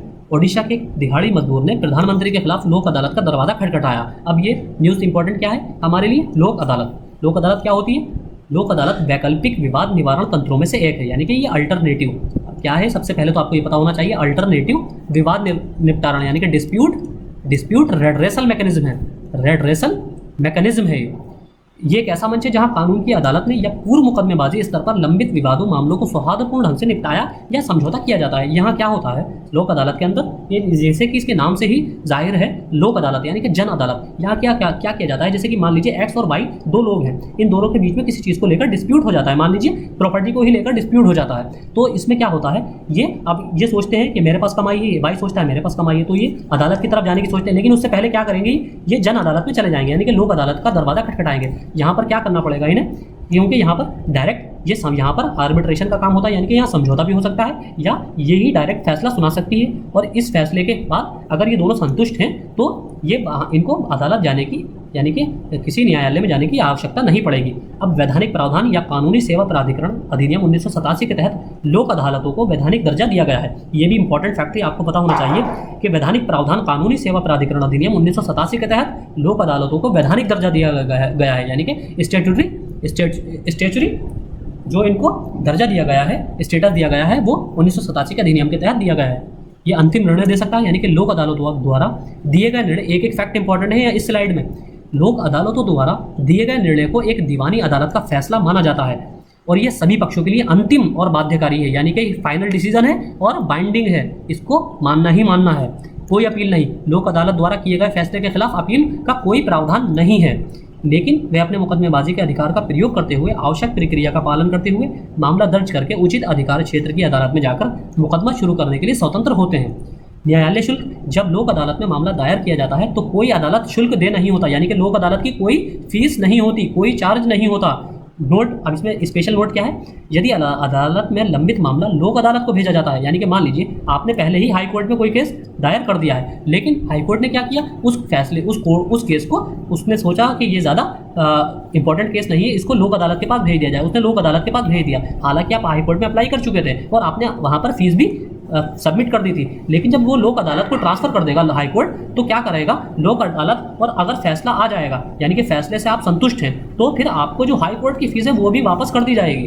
तो इसमें यही बताया गया है कि बाद में निपटारा अगर कर दिया जाता है और शिकायतों या याचिका पर अदालत में मूल रूप से भुगतान किया गया, अदालत शुल्क भी पार्टियों को वापस कर दिया जाता है। तो इसमें एक्स्ट्रा शुल्क नहीं देना पड़ता, और ना ही पहली बार में और अगर ना ही दूसरी बार में, यानी कि अगर आप पहले हाई कोर्ट में अपील कर चुके हैं और हाई कोर्ट से दोबारा ये जो केस है ये लोक अदालत को भेज दिया गया है, तो अगर फैसला से आप संतुष्ट हैं लोक अदालत के, तो जो हाई कोर्ट में आपने फीस भरी थी वो भी माफ़ हो जाएगी, वो आपको वापस कर दी जाएगी। और अगर आप डायरेक्ट ही लोक अदालत में अपना केस लेकर गए हैं, तो यहाँ पर तो कोई फीस ही नहीं जाती है। तो ये आज का लेक्चर था, आज के लेक्चर में इतना ही। अब हमारा एक कल लेक्चर आएगा पार्ट 2, इसमें हम पॉलिटी के करंट अफेयर्स पूरे कर लेंगे, और साथ ही कल शाम को हम आपको इंडियन नेशनल मूवमेंट के एमसीक्यूज प्रोवाइड करेंगे। बहुत इंपॉर्टेंट एमसीक्यूज है, बहुत मजा आएगा आपको उसमें। और फिर हमारा इकोनॉमी के हम 2 से 3 लेक्चर में पिछले एक साल का करंट अफेयर कवर कर लेंगे। तो आज के लेक्चर में इतना ही, थैंक यू।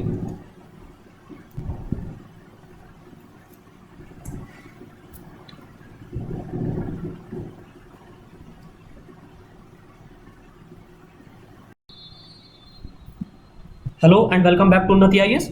यूपीएससी ईपीएफओ की करंट अफेयर की सीरीज में आज हम पॉलिटी से संबंधित करंट अफेयर्स का पार्ट नंबर 2 देखेंगे। लेक्चर नंबर 2 है ये हमारा, और इसमें हम अपने बचे हुए करंट अफेयर्स कंप्लीट करेंगे पॉलिटी से संबंधित पिछले एक साल के, और फिर हमारा कल एक पार्ट 3 आएगा जिसमें हम बाकी बचे हुए करंट अफेयर्स को पूरा कंप्लीट कर लेंगे। फिर हम आपको एक revision lecture polity current affairs का प्रोवाइड कर देंगे, और साथ ही साथ आपको कल से हम इकोनॉमी के एमसीक्यूज प्रोवाइड करेंगे।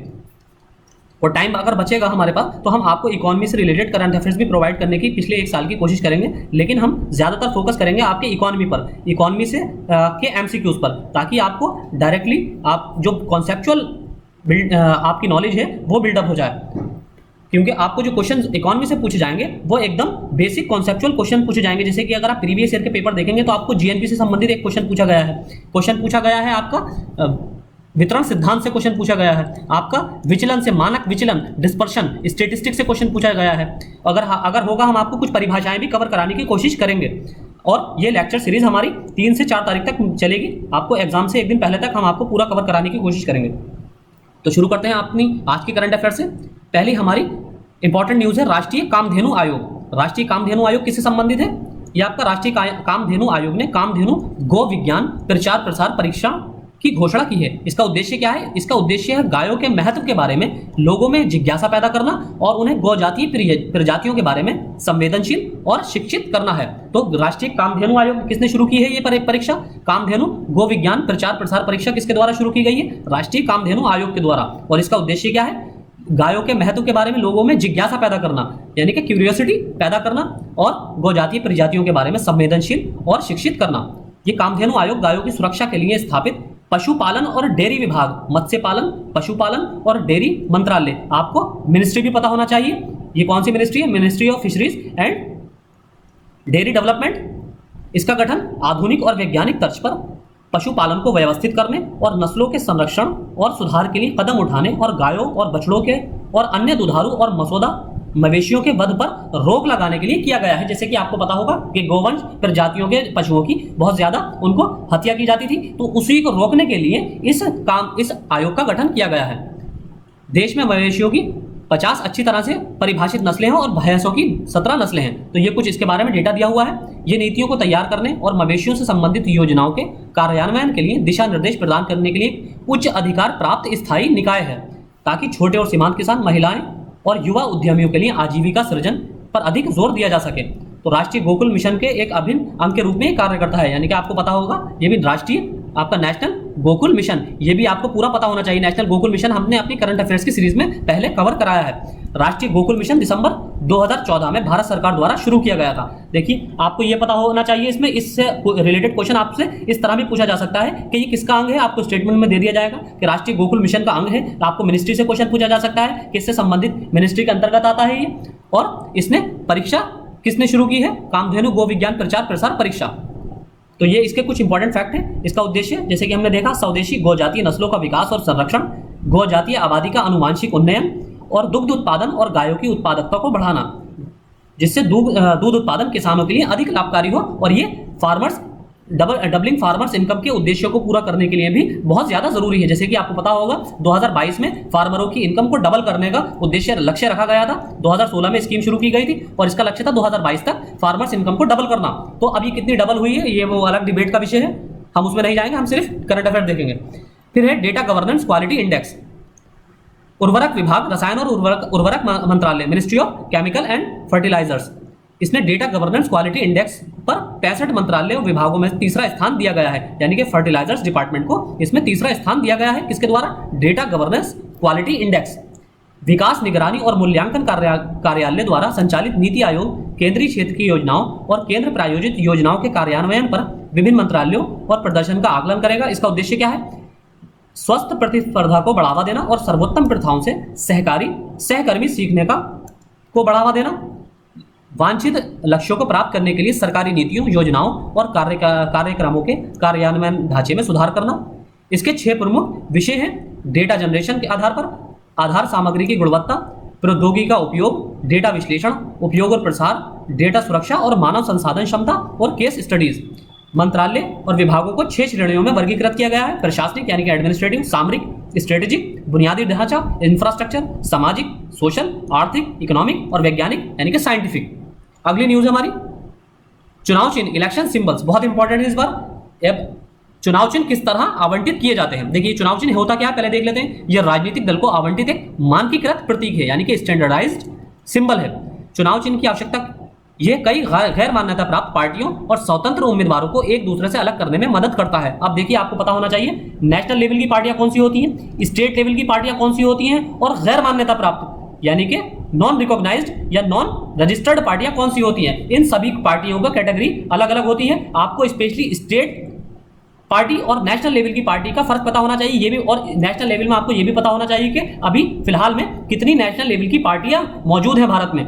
स्पेशली 7 नेशनल पार्टियां, स्पेशली नहीं बल्कि 7 ही टोटल नेशनल लेवल की पार्टी मौजूद है। एक नेशनल लेवल पार्टी बनने के लिए किसी राजनीतिक पार्टी को क्या क्या रिक्वायरमेंट्स फुलफिल करना होती हैं, यानी कि उसकी योग्यताएं क्या हैं, कि उनको कितने % वोट चाहिए होता है, कितने उनके मिनिमम सांसद जीतना चाहिए इलेक्शन में, लोकसभा इलेक्शन में, या फिर कितनी स्टेट्स में उनका कितना वोट मिलना चाहिए, या मिनिमम कितनी स्टेट से उनका कम से कम एक सांसद आना चाहिए। तो ये आपको बेसिक रिक्वायरमेंट्स पता होनी चाहिए, क्योंकि यहां से एक बार क्वेश्चन पहले भी पूछा जा चुका है यूपीएससी के द्वारा। मतदाताओं को उनकी पसंद की पार्टी की पहचान करने में मदद करता है। अब देखिए चुनाव चिन्ह दिया क्यों जाता है, आपको ये भी पता होना चाहिए कि आपको ये पता होगा कि हमारे यहाँ की भारत की ज्यादातर जो जनसंख्या है वो रूरल जनसंख्या है, यानी कि आपकी ग्रामीण क्षेत्रों में निवास करती है। तो ग्रामीण क्षेत्रों में निवास करने की वजह से या फिर उनकी लिटरेसी रेट कम होने की वजह से, उनको साक्षर नहीं होने की वजह से उनको पार्टियों को क्या आवंटित किए जाते हैं? चुनाव चिन्ह आवंटित किए जाते हैं। चिन्ह से ये होता है कि जैसे मान लीजिए कोई कांग्रेस पार्टी है या समाजवादी पार्टी है, अब किसी को कांग्रेस लिखना पढ़ना नहीं आता है या समाजवादी पढ़ना नहीं आता है, तो वो पंजे का निशान देख लेगा। अब वो पंजे के निशान वाला बटन दबा देगा या साइकिल के निशान वाला बटन दबा देगा। तो इसीलिए चुनाव चिन्ह को आवंटित किया जाता है भारत की असाक्षर यानी कि इलिटरेट जो हमारी जनसंख्या है उसको ध्यान में रखते हुए। अब चुनाव चिन्ह के प्रकार क्या हैं? चुनाव चिन्ह आरक्षण और आवंटन संशोधन आदेश 2017 के अनुसार पार्टी के चिन्ह आवंटित किए जाते हैं। बहुत इंपॉर्टेंट फैक्ट है ये। चुनाव चिन्ह आरक्षण और आवंटन संशोधन आदेश 2017 आरक्षित। अब इसमें 2 तरह के चुनाव चिन्ह होते हैं, एक तो होते हैं आरक्षित। अब जैसे कि मान लीजिए अगर आप कोई अपनी स्वतंत्र पार्टी बनाते हैं, अगर आप मान लीजिए कोई XYZ के नाम से एक पार्टी का राजनीतिक पार्टी का गठन कर लेते हैं और आप जाकर इलेक्शन कमीशन में अपना प्रपोजल रखेंगे। अब इलेक्शन कमीशन आपसे डिमांड करेगा कि आपने क्या चूज किया है, आपको एक लिस्ट प्रोवाइड करेगा, उस लिस्ट में से आपको चुनाव चिन्ह चूज करना होगा। लेकिन अगर आप ये कहें कि मुझे चुनाव चिन्ह पंजा दे दो, ये वाला पंजा दे दो या कमल का निशान दे दो, फूल, तो ये रजिस्टर्ड पार्टियों के निशान हैं, ये आपको किसी भी हालत में नहीं दिए जा सकते। अब आपको अलग जो अनरजिस्टर्ड पार्टीज हैं उनका चुनाव चिन्ह में से चूज करना होगा। तो पहली है आरक्षित, 2 कैटेगरी होती है, आरक्षित और अनरिजर्व्ड यानी कि स्वतंत्र जो फ्री होती हैं। देश भर में 8 राष्ट्रीय दल यानी कि 8 राष्ट्रीय दल हैं, हमने पिछली स्लाइड में 7 बताया था, सॉरी फॉर दिस। 8 राष्ट्रीय दल हैं और 64 राज्य दलों के पास आरक्षित चिन्ह है, यानी कि टोटल 64 स्टेट लेवल पार्टीज हैं और 8 नेशनल लेवल की पार्टीज हैं। चुनाव आयोग के पास लगभग 200 स्वतंत्र प्रतीकों का एक पूल भी है, जो चुनावों से पहले आने वाले हजारों गैर मान्यता प्राप्त क्षेत्रीय दलों को आवंटित किया जाता है। राजनीतिक दलों को चुनाव चिन्ह कैसे आवंटित किए जाते हैं? देखिए चुनाव चिन्ह आरक्षण आवंटन आदेश 1968 चुनाव आयोग को राजनीतिक दलों को मान्यता देने और चुनाव चिन्ह आवंटित करने का अधिकार देता है। पिछली स्लाइड में हमने क्या देखा था, ये संशोधन आदेश 2017 था, लेकिन ये नियम कौन सा है, अधिनियम कौन सा है, ये चुनाव चिन्ह आरक्षण और आवंटन आदेश 1968, आरक्षण और आवंटन आदेश 1968, और इसको 2017 में संशोधित किया गया है। एक पार्टी उम्मीदवार को नामांकन पत्र दाखिल करते समय चुनाव आयोग की स्वतंत्र प्रतीकों की सूची में से 3 प्रतीकों की एक सूची प्रदान करनी होगी। इनमें से पार्टी उम्मीदवारों को पहले आओ पहले पाओ के आधार पर, यानी कि first come first get basis पर आधार पर एक चुनाव चिन्ह आवंटित किया जाता है। जब कोई मान्यता प्राप्त राजनीतिक दल विभाजित हो जाता है तो चुनाव आयोग चुनाव चिन्ह आवंटित करने का निर्णय लेता है। उदाहरण के लिए देखिए, मान लीजिए जैसे कि आपको पता होगा पिछले राज्यसभा यूपी इलेक्शन चुनाव में क्या हुआ था कि समाजवादी से उनके जो आपके मुलायम सिंह के भाई हैं शिवपाल सिंह यादव ने मुलायम सिंह से समाजवादी पार्टी से अलग अपना राजनीतिक पार्टी बना ली थी। तो उसमें क्या किया जाता है, जो अब अलग टूटकर नई पार्टी बनी है उसमें उस पार्टी को ही अलग चुनाव चिन्ह प्रदान किया जाएगा, ना कि वही चुनाव चिन्ह जो ऑलरेडी जो एकीकृत होने के समय उनको प्रदान था। जैसे कि आप देखेंगे बंगाल में ममता बनर्जी पहले किसी समय में कांग्रेस पार्टी के अंतर्गत होती थी, लेकिन उन्होंने सीपीआई का गठन कर लिया, तो इस वजह से अब उनकी पार्टी अलग हो गई, शायद सीपीआई ही है उनकी पार्टी। तो अब इसमें जब समाजवादी पार्टी का विभाजन हुआ, जैसे कि हमने आपको बताया, तो चुनाव आयोग ने अखिलेश यादव गुट को साइकिल आवंटित की, यानी कि जो शिवपाल सिंह यादव का था उनको गुट को दूसरा चुनाव चिन्ह प्रदान किया गया है। अगली न्यूज है हमारी बहुत इंपॉर्टेंट, डायरेक्ट पॉलिटी से, जिला विकास परिषद डिस्ट्रिक्ट डेवलपमेंट काउंसिल।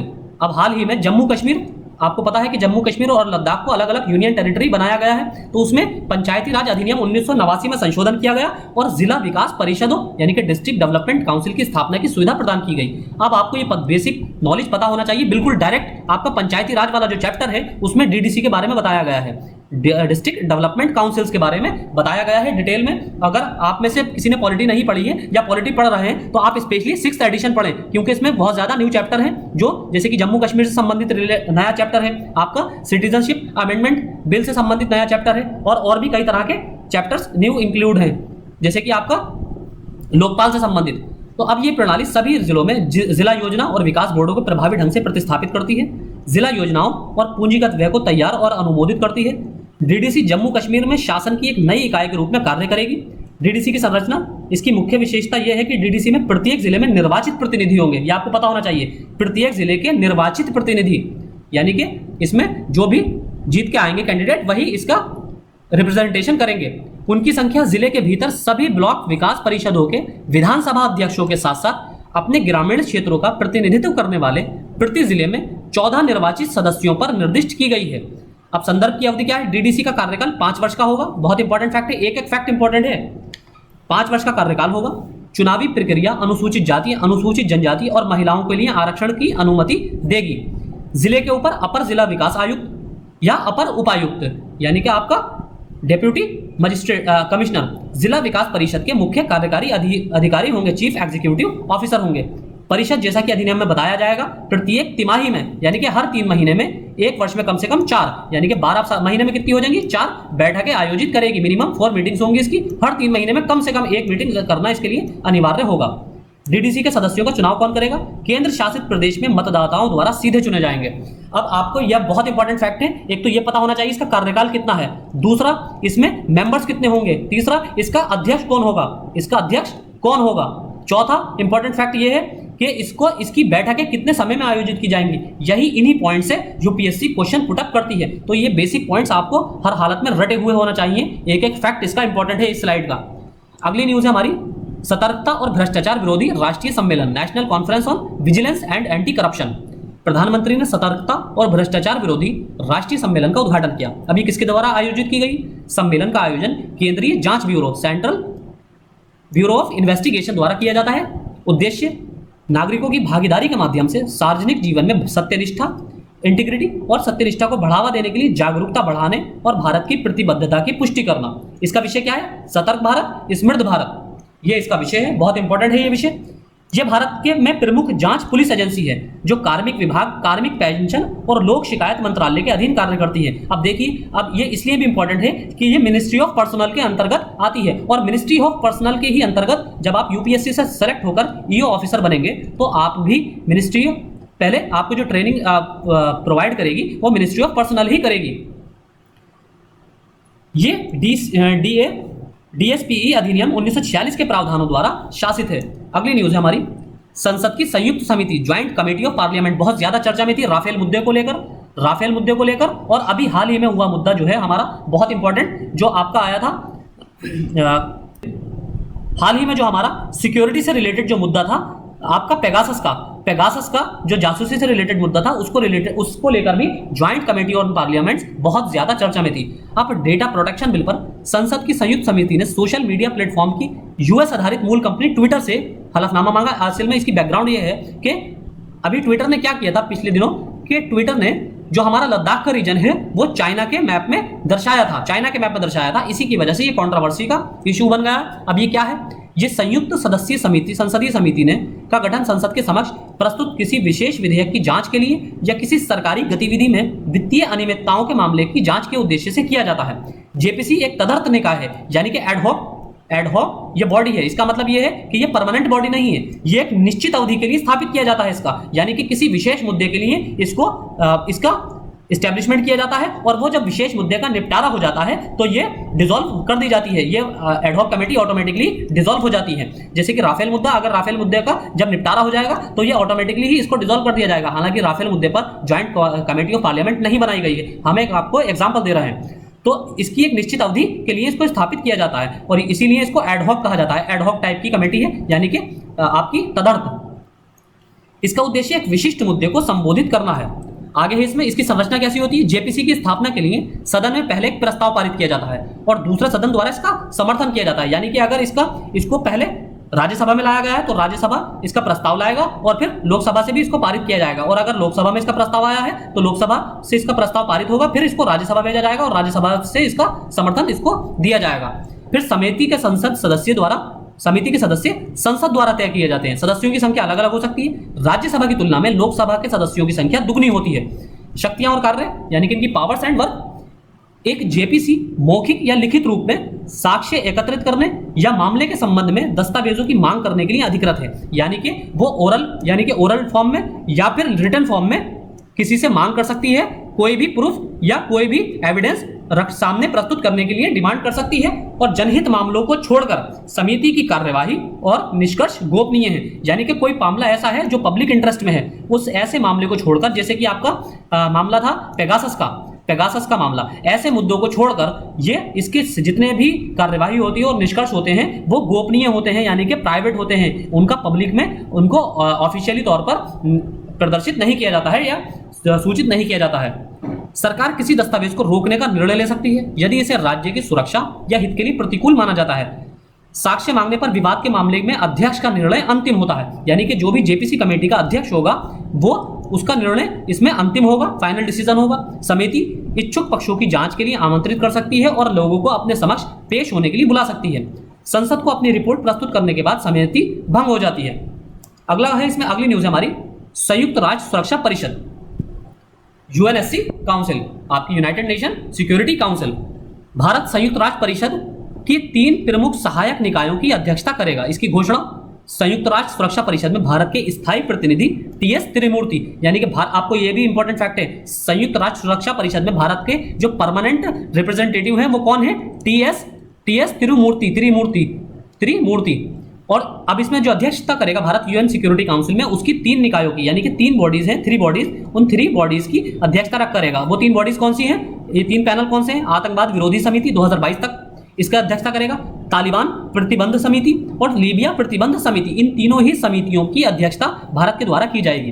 भारत 2022 में यूएनएससी की आतंकवाद विरोधी समिति की अध्यक्षता करेगा। इस समिति की अध्यक्षता के लिए एक विशेष प्रतिध्वनि है, यानी कि एक समान स्वर से इसको पारित किया गया है।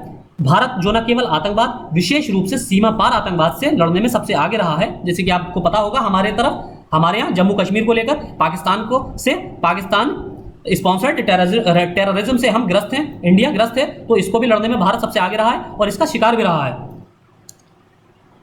अफगानिस्तान की शांति, सुरक्षा, विकास और प्रगति के लिए अपने मजबूत हितों और प्रतिबद्धता को ध्यान में रखते हुए तालिबान प्रतिबंध समिति हमेशा भारत के लिए एक उच्च प्राथमिकता रही है। भारत लीबिया प्रतिबंध समिति की अध्यक्षता पर एक महत्वपूर्ण समय पर करेगा जब लीबिया और शांति प्रतिक्रिया पर अंतर्राष्ट्रीय ध्यान केंद्रित होगा। अगली न्यूज है हमारी, भारतीय प्रतिस्पर्धा आयोग commission, CC competition commission of India, इसने भुगतान ऐप जो है गूगल पे ने जो अपने ऐप को बढ़ावा देने के लिए कुछ गतिविधियां की हैं, एक्टिविटीज, उन गतिविधियों को इलीगल मानते हुए इसके खिलाफ जांच शुरू की है। अब ये क्या है? कंपटीशन कमीशन ऑफ इंडिया, ये भारत सरकार का एक वैधानिक निकाय है। बहुत इंपॉर्टेंट फैक्ट, आपसे डायरेक्ट पूछा जा सकता है, आपको स्टेटमेंट दिया जा सकता है कि ये संवैधानिक निकाय है। संवैधानिक नहीं है, वैधानिक निकाय है। वैधानिक और संवैधानिक में दोनों में डिफरेंस होता है। वैधानिक होता है स्टैच्यूरी, जिसको एक लॉ के द्वारा फॉर्म किया जाता है, और संवैधानिक होता है जिसको कॉन्स्टिट्यूशनल अमेंडमेंट के द्वारा संविधान में ऐड किया जाता है। अब ये पूरे भारत में प्रतिस्पर्धा अधिनियम 2002 को लागू करने और प्रतिस्पर्धा पर प्रतिकूल प्रभाव डालने वाली गतिविधियों को रोकने के लिए जिम्मेदार है। जैसे कि आपका ये जो जिम्मेदारी है, इसको वो प्रतिस्पर्धा पर प्रतिकूल प्रभाव डालने वाली गतिविधियों को रोकना इसकी जिम्मेदारी है। और इसको किस अधिनियम के तहत बनाया गया है? कंपटीशन कमीशन एक्ट 2002 के अंतर्गत इसका गठन किया गया है। 2002 के तहत इसकी संरचना क्या है? केंद्र सरकार द्वारा नियुक्त एक अध्यक्ष और 6 सदस्य इसमें शामिल होते हैं। उद्देश्य प्रतिस्पर्धा पर प्रतिकूल प्रभाव डालने वाली प्रथाओं को समाप्त करना, प्रतिस्पर्धा को बढ़ावा देना और बनाए रखना, उपभोक्ताओं की हितों की रक्षा करना, भारत के बाजारों में व्यापार की स्वतंत्रता सुनिश्चित करना। आयोग के कार्य क्या है? प्रतिस्पर्धा पर प्रतिकूल प्रभाव डालने वाली प्रथाओं को समाप्त करना, प्रतिस्पर्धा को बढ़ावा देना, उपभोक्ताओं की हितों की रक्षा करना, भारत के बाजारों में व्यापारों की स्वतंत्रता सुनिश्चित करना आयोग का कर्तव्य है। आयोग को किसी भी कानून के तहत स्थापित एक वैधानिक प्राधिकरण से प्राप्त संदर्भ पर प्रतिस्पर्धा के मुद्दों पर राय देने और प्रतिस्पर्धा की वकालत करने, जन जागरूकता पैदा करने, प्रतिस्पर्धा के मुद्दों पर प्रशिक्षण देने की भी आवश्यकता होती है। अब इसको प्रतिस्पर्धा अधिनियम 2002 के अंतर्गत बनाया गया है। ये आधुनिक प्रतिस्पर्धा कानूनों के दर्शन का अनुसरण करता है। अधिनियम प्रतिस्पर्धा विरोधी समझौतों, उद्यमों द्वारा प्रमुख स्थिति के दुरुपयोग को प्रतिबंधित करता है। ये संयोजनों, अधिग्रहण, नियंत्रण का अधिग्रहण और विलय और अधिग्रहण को नियंत्रित करता है। और भारत के भीतर प्रतिस्पर्धा एक महत्वपूर्ण प्रतिकूल प्रभाव का कारण बनती है या होने की संभावना है तो इसको नियंत्रित करता है। देखिए, अधिग्रहण यानी कि अगर 2 कंपनीज का मर्जर हो रहा है तो उस मर्जर को भी ध्यान में रखता है कि उस मर्जर का कंपटीशन पर तो किसी तरह का नेगेटिव इंपैक्ट नहीं पड़ना चाहिए। जैसे कि फ्लिपकार्ट और वॉलमार्ट का हुआ है, तो इस जो इंटीग्रेशन हुआ है इसका कोई नेगेटिव इंपैक्ट नहीं पड़ना चाहिए। तो इस तरह के मुद्दों पर भी ये ध्यान केंद्रित करता है।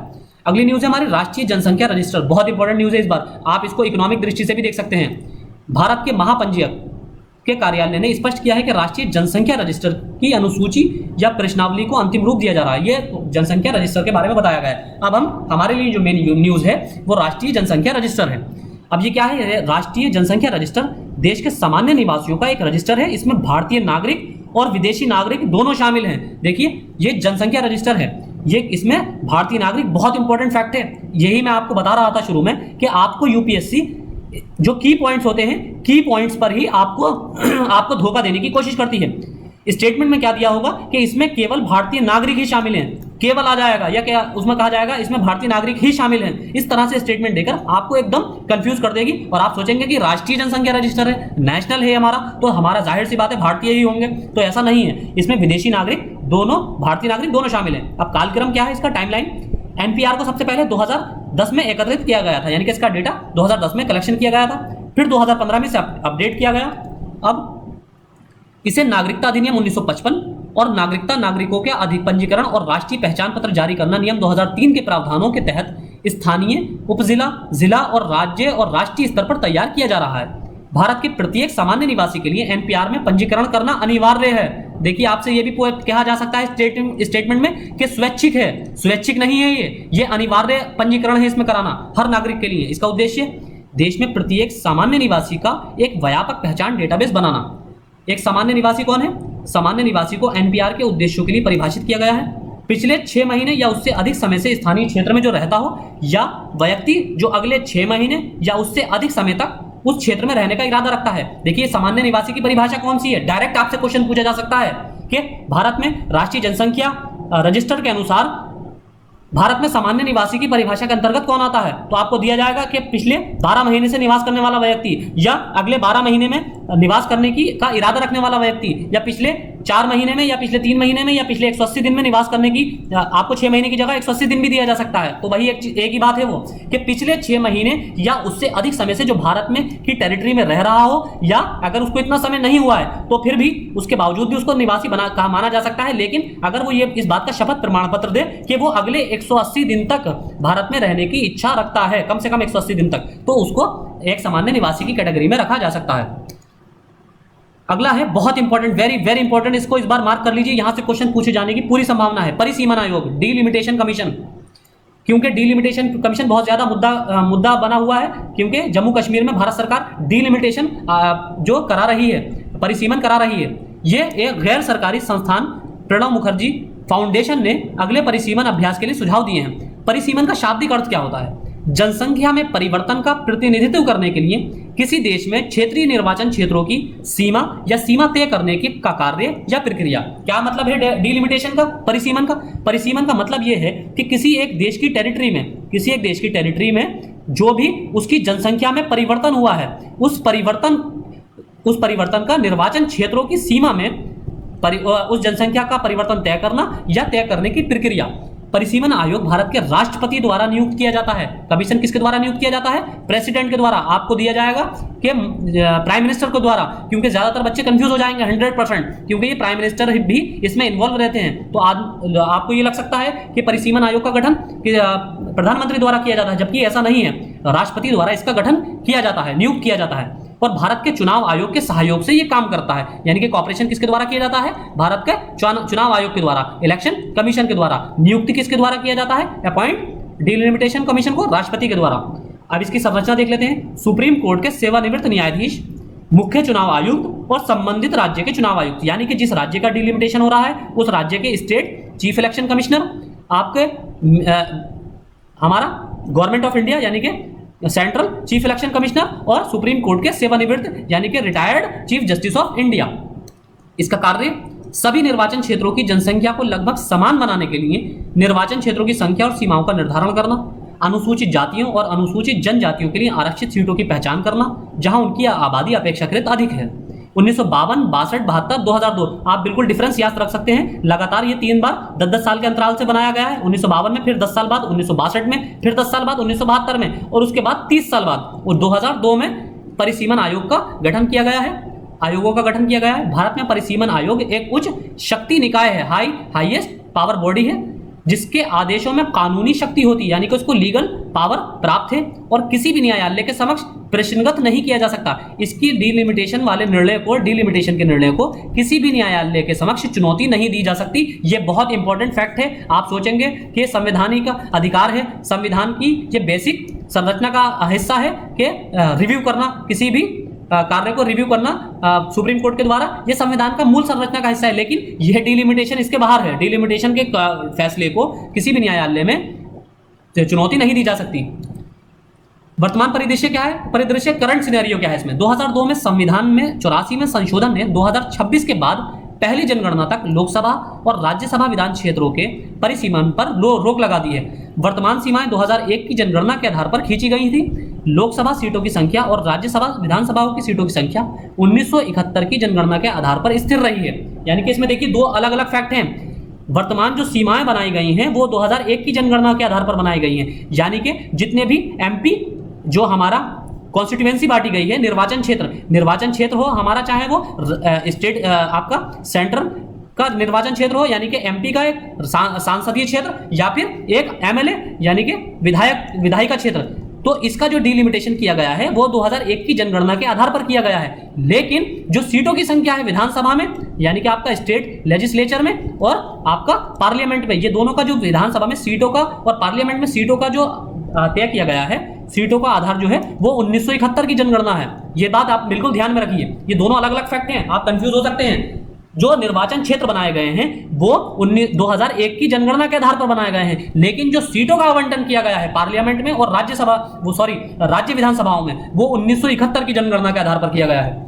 पिछली जनगणना के अनुसार स्थिर होने से पहले की जनसंख्या 50 करोड़ थी, जो 50 वर्षों में बढ़कर 130 करोड़ हो गई, जिससे देश में राजनीतिक प्रतिनिधित्व में भारी विषमता पैदा हो गई है। अगली न्यूज है हमारी, भारत का विधि आयोग, लॉ कमीशन ऑफ इंडिया, हर साल चर्चा में रहता है इसलिए बहुत इंपॉर्टेंट है। सुप्रीम कोर्ट ने गृह और कानून मंत्रालयों से विधि आयोग में नियुक्तियों के में लगभग 3 साल की लंबी, यानी कि 3 साल से जो नियुक्तियां नहीं हुई हैं लॉ कमीशन में, इसी को लेकर न्यूज है। तो इसी के बारे में हम देखते हैं। स्थिति, भारत का विधि आयोग समय समय पर भारत सरकार द्वारा गठित एक गैर संविधिक निकाय है। पूरा क्वेश्चन लॉ कमीशन पर पहले भी यूपीएससी पूछ चुकी है। गैर संविधिक निकाय,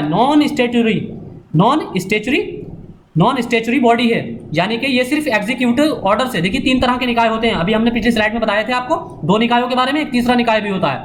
पहला होता है संवैधानिक, जिनको कॉन्स्टिट्यूशनल अमेंडमेंट के थ्रू जिनको कॉन्स्टिट्यूशन में शामिल किया जाता है, यानी कि वो संवैधानिक निकाय होते हैं। दूसरे होते हैं स्टेचुरी काउंसिल्स या स्टेचुरी कमीशन, उनका वो कौन से होते हैं, जिनको एक लॉ के जरिए कोई लॉ पास किया जाता है पार्लियामेंट के अंदर, उस लॉ के बाद उनको बनाया जाता है, गठित किया जाता है। और तीसरे होते हैं एग्जीक्यूटिव ऑर्डर के थ्रू, डायरेक्ट जो सरकार होती है, केंद्र सरकार या राज्य सरकार, वो एक आदेश पारित करती है और आदेश के तहत किसी निश्चित समय के लिए एग्जीक्यूटिव ऑर्डर को ऑर्डर देती है, कोई आयोग बनाने के, कोई आयोग का गठन कर देती है। तो ये गैर संविधिक निकाय होती है, यानी कि गैर संविधिक यानी कि नॉन लीगल, नॉन स्टेचुरी निकाय है। पृष्ठभूमि, इस आयोग का गठन मूल रूप से 1955 में किया गया था और इसे हर 3 साल में फिर से गठित किया जाता है, यानी कि 1955 से में हर साल 1955 में गठन हुआ था और हर 3 साल बाद इसका गठन किया जाता है एग्जीक्यूटिव ऑर्डर से, यानी कि ये नॉन स्टेचुरी बॉडी है। इस तरह का पहला आयोग 1834 में लॉर्ड मैकाले की अध्यक्षता में चार्टर एक्ट 1833 के तहत गठित स्थापित किया गया था। ये था पहला आयोग। और स्वतंत्र भारत का पहला विधि आयोग 1955 में, दोनों में डिफरेंस है, अभी आपने देखा पहले ऊपर कि 1955 में गठन किया गया है, लेकिन 1955 में पहला, स्वतंत्रता के बाद पहला विधि आयोग 1955 में गठित किया गया है। और इसके तत्कालीन महान्यायवादी जो थे MC शीतलवाड़ा की अध्यक्षता में इसकी स्थापना की गई थी। लेकिन अगर पूरा भारत के संदर्भ में देखें इसका इतिहास, तो सबसे पहला गठन जो किया गया था लॉ कमीशन का, वो 1834 में लॉर्ड मैकाले की अध्यक्षता में किया गया था। आगे इसमें इसकी संरचना, 22वें विधि आयोग में निम्न शामिल होंगे, यानी कि अब जो गठन किया जाएगा वो 22वां विधि आयोग का गठन किया जाएगा। इससे पहले 21 विधि आयोगों का, 21 लॉ कमीशन का गठन ऑलरेडी किया जा चुका है। जैसे कि हमने बताया हर 3 साल बाद इसका गठन किया जाता है। इसमें एक पूर्णकालिक अध्यक्ष होगा, 4 पूर्णकालिक सदस्य, सचिव कानूनी कार्य विभाग पदेन सदस्य के रूप में, और विधायी विभाग के सचिव, और 5 से अधिक अंशकालिक सदस्य। इससे 5 से अधिक अंशकालिक सदस्य नहीं होंगे। जनादेश मैंडेट क्या है? विधि आयोग केंद्र सरकार या स्व प्रेरणा से उसके संदर्भ में उसमें सुधार करने, नए कानून बनाने के लिए भारत में कानून में अनुसंधान और मौजूदा कानूनों की समीक्षा करेगा। प्रक्रियाओं में देरी को समाप्त करने, मामलों के त्वरित निपटान, मुकदमेबाजी की लागत में कमी आदि के लिए न्याय वितरण प्रणाली में सुधार लाने के लिए अध्ययन और अनुसंधान भी करेगा। अब है बहुत इंपॉर्टेंट न्यूज, एक लास्ट न्यूज हमारी, पूर्वोत्तर परिषद नॉर्थ ईस्ट काउंसिल्स। हाल ही में केंद्रीय गृह मंत्री ने मेघालय के शिलोंग में पूर्वोत्तर परिषद की 69वीं बैठक की अध्यक्षता की। पूर्वोत्तर परिषद नॉर्थ ईस्ट काउंसिल बहुत इंपॉर्टेंट है, बहुत ज्यादा इंपॉर्टेंट। यूपीएससी अगर भारतीय ज्योग्राफी के संदर्भ में देखें, ज्योग्राफिकल एस्पेक्ट में, तो नॉर्थ ईस्ट के पोर्शन को बहुत ज्यादा फोकस करती है, क्योंकि ये बहुत एकदम हाशिए पर रहने वाला एरिया है। उत्तर पूर्वी परिषद उत्तर पूर्वी क्षेत्र के आर्थिक और सामाजिक विकास के लिए नोडल एजेंसी है, यानी कि नॉर्थ ईस्ट काउंसिल जो है वो इकोनॉमिक और सोशल डेवलपमेंट की एक नोडल एजेंसी है। इसमें अरुणाचल प्रदेश, असम, मणिपुर, मेघालय, मिजोरम, नागालैंड, सिक्किम और त्रिपुरा के समेत 8 राज्य, यानी कि आपको यह भी पता होना चाहिए इसमें 8 स्टेट शामिल हैं। इसमें आगे है, इसका गठन 1971 में संसद के एक अधिनियम द्वारा किया गया था। परिषद के गठन ने क्षेत्र के तीव्र विकास के लिए समेकित और नियोजित प्रयास के लिए एक नए अध्याय की शुरुआत की। इसकी संरचना क्या है? केंद्रीय गृह मंत्री इसके पदेन अध्यक्ष होते हैं, और MOS यानी कि मिनिस्टर ऑफ स्टेट, और DONER development of north east region, ये इसके पदेन उपाध्यक्ष होते हैं। पदेन उपाध्यक्ष कार्य करना, ये संतुलित और समन्वित विकास हासिल करने, और NEC के यानी कि नॉर्थ ईस्ट काउंसिल सदस्यों के बीच प्रभावी समन्वय की सुविधा के लिए एक शीर्ष स्तरीय सलाहकार निकाय है। और उत्तर पूर्वी परिषद का महत्व, ये कई परियोजनाओं को शुरू करने के लिए अलावा पूर्वोत्तर में आजीविका बढ़ाने के लिए काम करता है, जो दर्शाता है कि NEC की भूमिका कितनी महत्वपूर्ण है। तो ये आज के लेक्चर में हमारा इतना ही था। अगला एक लेक्चर हमारा पार्ट 3 आएगा, जिसमें हम पॉलिटी से रिलेटेड करंट अफेयर्स सारे कवर कर लेंगे। ये हम कल प्रोवाइड करेंगे, और इसके साथ ही हम कल आपको इकोनॉमी से रिलेटेड MCQs, बेहतरीन MCQs आपको प्रोवाइड करेंगे। तो आज के लेक्चर में इतना ही। Thank you.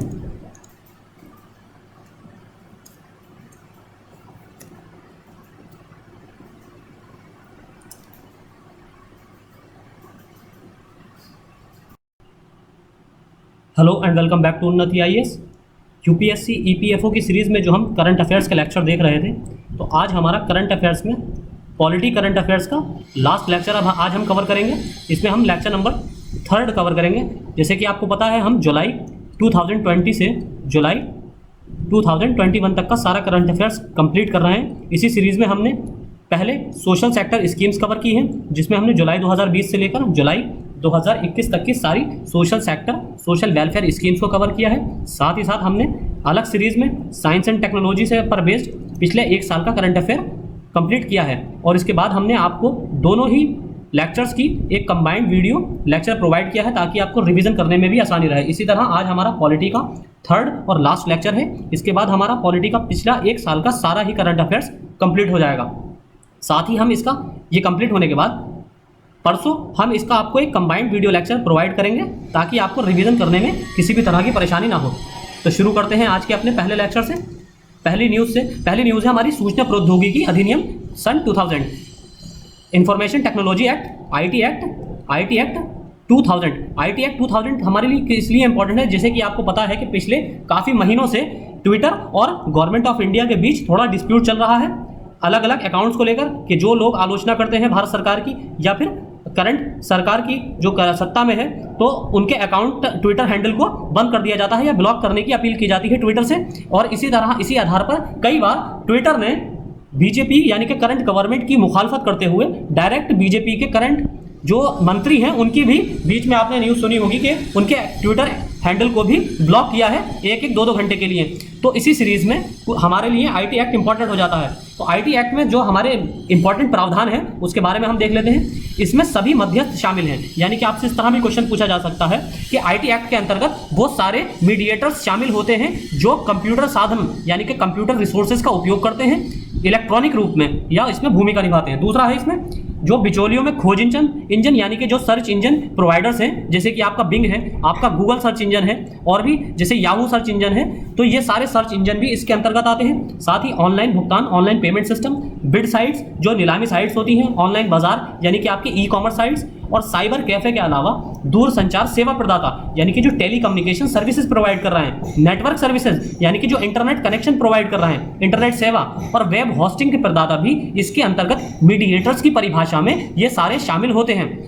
तो इसमें आगे है कि इसमें कोई भी ऐसा व्यक्ति शामिल है जो किसी अन्य की ओर से किसी भी इलेक्ट्रॉनिक रिकॉर्ड को प्राप्त करता है, यानी कि रिसीव करता है, कलेक्ट करता है या ब्रॉडकास्ट करता है। यानी कि इसमें मीडिएटर की परिभाषा में वो व्यक्ति भी शामिल होगा जो किसी दूसरे के बिहाफ में किसी भी इलेक्ट्रॉनिक सामग्री को, इलेक्ट्रॉनिक रिकॉर्ड को रिसीव कर रहा है या फिर उसको ब्रॉडकास्ट कर रहा है या फिर कलेक्ट कर रहा है, ऐसा व्यक्ति भी इसके अंतर्गत शामिल होगा।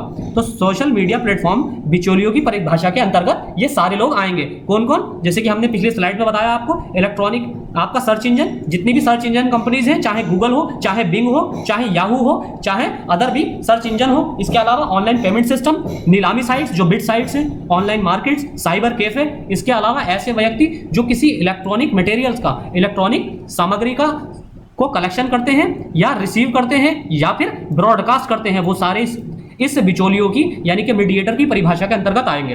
अब अधिनियम की जो धारा 69 है यानी कि आईटी एक्ट सन 2000 की सेक्शन 69, इसमें केंद्र और राज्य सरकारें किसी भी कंप्यूटर संसाधन में उत्पन्न, प्रेक्षित यानी कि सेंडिंग, प्राप्त यानी कि रिसीविंग और संग्रहित यानी कि कलेक्टिंग किसी भी जानकारी को इंटरसेप्ट, मॉनिटर या डिक्रिप्ट करने के निर्देश जारी कर सकती है। यानी कि इसी के आधार पर आईटी एक्ट में जो राइट टू प्राइवेसी है उसकी इस आधार पर आलोचना की जाती है, क्योंकि किसी भी मैसेजेस को या किसी भी डेटा को डिक्रिप्ट किया जा सकता है। जैसे कि आपने देखा होगा व्हाट्सएप में मैसेजेस इनक्रिप्ट होते हैं, इनक्रिप्ट फॉर्म में होते हैं, यानी कि जो व्हाट्सएप सर्विस प्रोवाइडर हैं उनको भी आपने क्या मैसेज में टाइप किया है या एक व्यक्ति ने दूसरे व्यक्ति को क्या सूचना या क्या मैसेज शेयर किया है, उसका व्हाट्सएप प्रदाता को भी नहीं पता रहता है, क्योंकि बीच में जो मैसेज रहते हैं वो एनक्रिप्टेड रहते हैं। जब वो रिसीवर से सेंडर से रिसीवर के पास जाते हैं, जब रिसीवर उसे रिसीव करता है तभी वो डिक्रिप्ट होते हैं, इसलिए इसको बीच में डिक्रिप्ट नहीं किया जा सकता।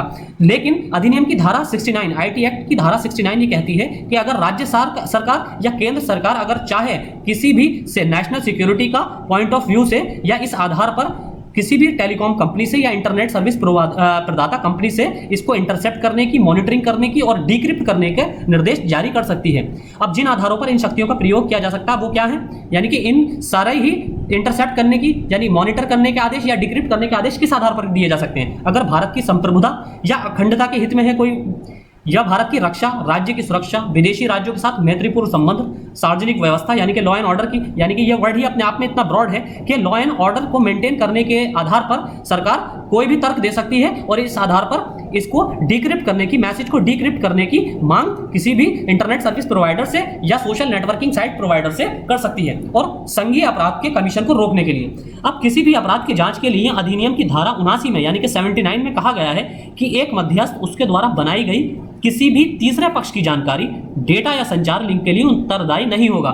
यानी कि इसमें धारा 79 में यह भी बताया गया है इसी अधिनियम की कि जो मीडिएटर होगा वो उसके द्वारा बनाई गई किसी भी तीसरे पक्ष की जानकारी के लिए उत्तरदायी नहीं होगा। जैसे कि मान लीजिए ट्विटर है, आप ट्विटर पर ट्विटर एक सोशल नेटवर्किंग साइट है, लेकिन अगर आपका उस पर अकाउंट है और आप किसी तरह का यहाँ पर कम्युनल पोस्ट कर रहे हैं तो इसके लिए ट्विटर किसी भी तरह से जिम्मेदार नहीं होगा। ये धारा अधिनियम की धारा 79 में बताया गया है। अगली न्यूज हमारी नीति आयोग की शासी परिषद की बैठक, governing council meeting of NITI Aayog. तो इसमें ये किस लिए हमारे लिए इंपॉर्टेंट है, तो हमारे लिए मेन इंपॉर्टेंट ये है कि नीति आयोग की जो शासी परिषद है उसकी कंपोजिशन कैसी होती है, संरचना कैसी होती है। तो 20 फरवरी 2021 को नीति आयोग की संचालन परिषद की 6ठी बैठक की अध्यक्षता मोदी जी ने की। बैठक का एजेंडा क्या था? कृषि, बुनियादी ढांचा, विनिर्माण, मानव संसाधन विकास, जमीनी स्तर पर सेवा वितरण और स्वास्थ्य और पोषण पर विचार विमर्श इसमें शामिल है। अब शासी परिषद जो है ये अंतर क्षेत्रीय, अंतर विभागीय और संघीय मुद्दों पर चर्चा करने के लिए एक मंच प्रस्तुत करती है। इसमें प्रधानमंत्री, राज्यों और केंद्र शासित प्रदेशों के मुख्यमंत्री और अन्य केंद्र शासित प्रदेशों के उपराज्यपाल शामिल हैं। ऐसे केंद्र शासित प्रदेश जहां पर लेफ्टिनेंट गवर्नर होते हैं, वहां पर यानी कि जहां पर विधानसभा नहीं है, ऐसे केंद्र शासित प्रदेशों के उपराज्यपाल यानी कि लेफ्टिनेंट गवर्नर यहां पर इस बैठक में भाग लेते हैं। अब इसकी कंपोजिशन क्या है? प्रशासनिक ढांचा, इसके अध्यक्ष नीति आयोग के, प्रधानमंत्री, उपाध्यक्ष प्रधानमंत्री द्वारा नियुक्त, शासी परिषद में सभी राज्यों के मुख्यमंत्री और केंद्र शासित प्रदेशों के उपराज्यपाल, क्षेत्रीय परिषद में विशिष्ट क्षेत्रीय मुद्दों को संबोधित करने के लिए जिसमें प्रधानमंत्री या उनके नामिती की अध्यक्षता में मुख्यमंत्री और उपराज्यपाल शामिल होते हैं। तदर्थ सदस्यता यानी कि एडहॉक मेंबर्स कौन से होते हैं? एडहॉक मेंबर रोटेशन के आधार पर प्रमुख अनुसंधान संस्थानों से पदेन क्षमता में 2 सदस्य। पदेन सदस्यता क्या है? यानी कि एक्स ऑफिशियो मेंबर कौन से होते हैं? Ex officio. प्रधानमंत्री द्वारा मनोनीत किए जाने वाले केंद्रीय परिषद से अधिकतम 4 सदस्य और मुख्य कार्यकारी अधिकारी भारत सरकार के सचिव के पद पर एक निश्चित कार्यकाल के लिए प्रधानमंत्री द्वारा नियुक्त। और विशेष आमंत्रित कौन से होते हैं? प्रधानमंत्री द्वारा नामित विशेष डोमेन वाले विशेषज्ञ। अगली न्यूज हमारी inner line permit. Inner line permit की आपने अक्सर न्यूज नॉर्थ ईस्ट के संबंध में सुनी होगी, लेकिन ये पहली बार आपको आज न्यूज में उत्तराखंड के संदर्भ में सुनने को मिलेगी, उत्तराखंड के संदर्भ में। तो इसलिए आपके लिए 2 चीजें इंपॉर्टेंट है, एक तो इनर लाइन परमिट क्या है और ये दूसरा किन क्षेत्रों के लिए जारी किया जाता है। उत्तराखंड सरकार ने नीति घाटी और नेलंग घाटी, आपको ये दोनों भी ज्योग्राफिकल पर्सपेक्टिव में पता होना चाहिए कि नीति घाटी और नेलंग घाटी कहां पर है? उत्तराखंड में। ये दोनों उत्तराखंड में है और ये आखिरी गांव है भारत की सीमा में, पूर्वी सीमा में आखिरी गांव है जो चाइना से लगा हुआ है। तो नेलंग घाटी में और नीति घाटी में इनर लाइन परमिट प्रणाली को वापस लेने की मांग की थी। यानी कि उत्तराखंड सरकार ने क्या किया था, इसको इनर लाइन परमिट को कैंसिल करने की या एबॉलिश करने की डिमांड की थी। उत्तर पूर्व में आदिवासी आबादी वाले पहाड़ी क्षेत्रों को मैदानी इलाकों से अलग करने की औपनिवेशिक युग की अवधारणा है। इनर लाइन परमिट क्या है? ये उत्तर पूर्व में स्टार्ट हुई थी, यानी कि नॉर्थ ईस्ट रीजन में प्लेन एरियाज को, जो प्लेन एरियाज होते थे उन एरियाज को हिली एरियाज से अलग करने के लिए, यानी कि डिफरेंशिएट करने के लिए ये औपनिवेशिक यानी कि कॉलोनियल एक अवधारणा थी, कॉन्सेप्ट था। अब इस कॉन्सेप्ट को डिस्क्रिमिनेशन के आधार पर देखा जाता है, इसलिए इनर लाइन परमिट के सिस्टम को सरकार खत्म करने की डिमांड कर रही है। अब इसकी उत्पत्ति कैसे हुई? इसकी उत्पत्ति Bengal Eastern Frontier Regulation Act, Bengal Eastern Frontier Regulation Act 1873 के माध्यम से हुई है। ब्रिटिश शासन के दौरान BEFR एक व्यक्ति यानी ब्रिटिश विषय या विदेशी नागरिक बिना पास के इनर लाइन से परे के क्षेत्र में प्रवेश और वहां जमीन खरीद पर प्रतिबंध लगाता है। यानी कि ये जो एक्ट था Bengal Eastern Frontier Regulation Act, ये 1873, ये क्या कहता है कि जो बाहरी व्यक्ति है, यानी कि ऐसा व्यक्ति जिसके पास इनर लाइन परमिट नहीं है, उसको बाहरी व्यक्ति यानी कि विदेशी माना जाएगा और उसके पास बिना इस परमिट के उसको ऐसे क्षेत्रों में जो अधिसूचित क्षेत्र हैं इनर लाइन परमिट के अंतर्गत, ऐसे क्षेत्रों में जाने की और वहां ठहरने की या वहां जमीन खरीदने की अनुमति नहीं होगी। स्वतंत्रता के बाद भारत सरकार ने ब्रिटिश विषयों को भारत के नागरिक से बदल दिया। आगे है इसका उद्देश्य अन्य भारतीय नागरिकों को उन राज्यों में बसने से रोकना है जहां ILP यानी कि इनर लाइन परमिट व्यवस्था प्रचलित है, ताकि स्वदेशी आदिवासी आबादी की रक्षा की जा सके। यानी कि अब यहाँ पर यह इनर लाइन परमिट इसलिए यूज में है क्योंकि इसका कारण यह है कि सरकार ये चाहती है या गवर्नमेंट ऑफ इंडिया ये चाहती है कि जो बाहरी व्यक्ति हैं यानी कि प्लेन एरियाज के व्यक्ति या ऐसे व्यक्ति जो यहाँ के इंडिजीनियस नहीं हैं, इनर लाइन परमिट वाले क्षेत्रों के इंडिजीनियस व्यक्ति नहीं हैं, ऐसे व्यक्तियों को ऐसे क्षेत्रों में आने से रोका जा सके ताकि वहाँ की ट्रेडिशन, वहाँ के कल्चर पर किसी भी तरह का नेगेटिव इंपैक्ट ना पड़े। यह अरुणाचल प्रदेश, नागालैंड, मिजोरम और मणिपुर में मान्य है। ये संबंधित राज्य सरकारों द्वारा जारी किया जाता है। बहुत इंपॉर्टेंट फैक्ट है ये, बहुत ज्यादा इंपॉर्टेंट, कि आपसे स्टेटमेंट में ये डायरेक्ट दिया जा सकता है कि इसे केंद्र सरकार द्वारा जारी किया जाता है, नहीं, ये संबंधित राज्य सरकार द्वारा जारी किया जाता है। अब नेलांग घाटी, ये उत्तराखंड में नेलांग घाटी, ये एक आंतरिक रेखा क्षेत्र यानी कि इनर लाइन परमिट भारत चीन सीमा क्षेत्र है जो केवल दिन के दौरान घरेलू पर्यटकों के लिए खोला जाता है। यानी कि सिर्फ डे लाइट्स में इसको घरेलू टूरिज्म के लिए, डोमेस्टिक टूरिज्म के लिए खोला जाता है। ITBP और सेना को नेलांग घाटी के 2 गांवों यानी कि नेलांग और जादोंग में तैनात किया गया है। यहाँ पर हमारी ITBP और आर्मी भी डिप्लॉय रहती है। इस क्षेत्र में विदेशी पर्यटकों पर प्रतिबंध है, यानी कि यहाँ पर फॉरेन टूरिस्ट को घूमने की इजाजत नहीं है, जबकि घरेलू पर्यटकों को ILP के साथ प्रवेश की अनुमति है। यानी कि जो डोमेस्टिक हमारे टूरिस्ट हैं, यानी कि जैसे कि आप और हम जाकर इनर लाइन परमिट लेकर यहाँ पर घूमने की परमिशन हम प्राप्त कर सकते हैं। एक दिन में अधिकतम 24 लोगों को अनुमति है और वे रात में वहां नहीं रह सकते, ये भी इसमें कंडीशन है। अब है दूसरी नीति घाटी, ये चमोली जिले के जोशीमठ में है। चीन सीमा से पहले ये आखिरी आबादी वाला गांव है। ये जोशीमठ का हमारा चमोली जिला है। विदेशी पर्यटक जोशीमठ से एक दिन की यात्रा के लिए ILP प्राप्त करके नीति गांव की यात्रा कर सकते हैं, और लेकिन रात्रि प्रवास निषिद्ध रहता है। यानी कि दोनों जगह नाइट स्टे जो है वो उसकी अनुमति नहीं है, परमिशन नहीं है, और साथ ही 24 लोगों को एक बार में अनुमति है। दूसरा चीज़ ये है कि वहाँ पर बसने की अनुमति नहीं है, रात में ठहरने की अनुमति नहीं है, और सिर्फ डोमेस्टिक टूरिस्ट जा सकते हैं, यानी कि हमारे घरेलू टूरिस्ट फॉरनर्स को यहाँ पर जाने की इजाज़त नहीं है। अब घरेलू पर्यटक कोई भी पहचान प्रमाण पत्र प्रस्तुत करके वर्ष में किसी भी समय गाँव की यात्रा कर सकते हैं। अगली न्यूज़ है हमारी, पूजा स्थल विशेष प्रावधान अधिनियम 1991, places of worship act, special provisions act 1991। बहुत इंपॉर्टेंट एक्ट है। इस बार आपको पता होगा कि हाल ही में यूपी के बाराबंकी में एक मस्जिद को डिमोलिश किया गया है। बाराबंकी में और इसके अलावा एक जगह और मस्जिद को और मज़ार जो होते हैं, मज़ार मुसलमानों के तीर्थ स्थलों में ये मज़ार जो होते हैं, इनको भी डिमोलिश किया गया है बाराबंकी में अभी हाल ही में इसी साल। तो उसी संदर्भ में ये न्यूज़ हमारे लिए बहुत ज़्यादा इंपॉर्टेंट हो जाती है। ये एक SDM के ऑर्डर देने के बाद इनको तुरंत तत्काल प्रभाव से बाबरी मस्जिद बाराबंकी के मज़ार को और मस्जिद को डिमोलिश किया गया है। सुप्रीम कोर्ट ने पूजा स्थल विशेष प्रावधान अधिनियम 1991 को चुनौती देने वाली याचिका पर जवाब देते हुए कहा कि पूजा स्थलों की स्थिति 15 अगस्त 1947 के बाद पर रोक लगाई है। अधिनियम 1991 में पारित किया गया था। अब हमारे लिए इंपॉर्टेंट क्या है ये अधिनियम, अब ये 1947 में पूजा स्थलों के धार्मिक चरित्र को बनाए रखने का प्रयास करता है। यानी कि इस अधिनियम में यह बताया गया है कि जो भी पूजा स्थल, चाहे वो किसी भी धर्म से रिलेटेड हो, यानी कि किसी भी रिलीजन से रिलेटेड कोई भी अगर वर्शिप प्लेस है किसी भी धर्म का, तो 15 अगस्त 1947 के समय उसकी जो स्थिति थी, 1947 के समय जो स्थिति थी, यानी कि अगर वो हिंदू टेम्पल था, अगर वो मुस्लिम मॉस्क थी, मस्जिद थी, और अगर वो जैनियों का मंदिर था, अगर वो बुद्धिज्म का मंदिर था, तो उनकी वही स्थिति बरकरार रखी जाएगी। लेकिन इसमें बाबरी मस्जिद को एक एक्सक्लूजन प्रोवाइड किया गया था, यानी कि बाबरी मस्जिद को इससे एक्सक्लूड रखा गया था। इस स्पेशल प्रोविजन एक्ट के तहत बाबरी मस्जिद को नहीं रखा गया था, ये आपको पता होना चाहिए। राम जन्मभूमि, जिसे बाबरी मस्जिद विवाद के नाम से जानते हैं, इसको अधिनियम से छूट दी गई थी, यानी कि इसको अधिनियम से बाहर रखा गया था। अब इसमें उद्देश्य क्या है इस अधिनियम का?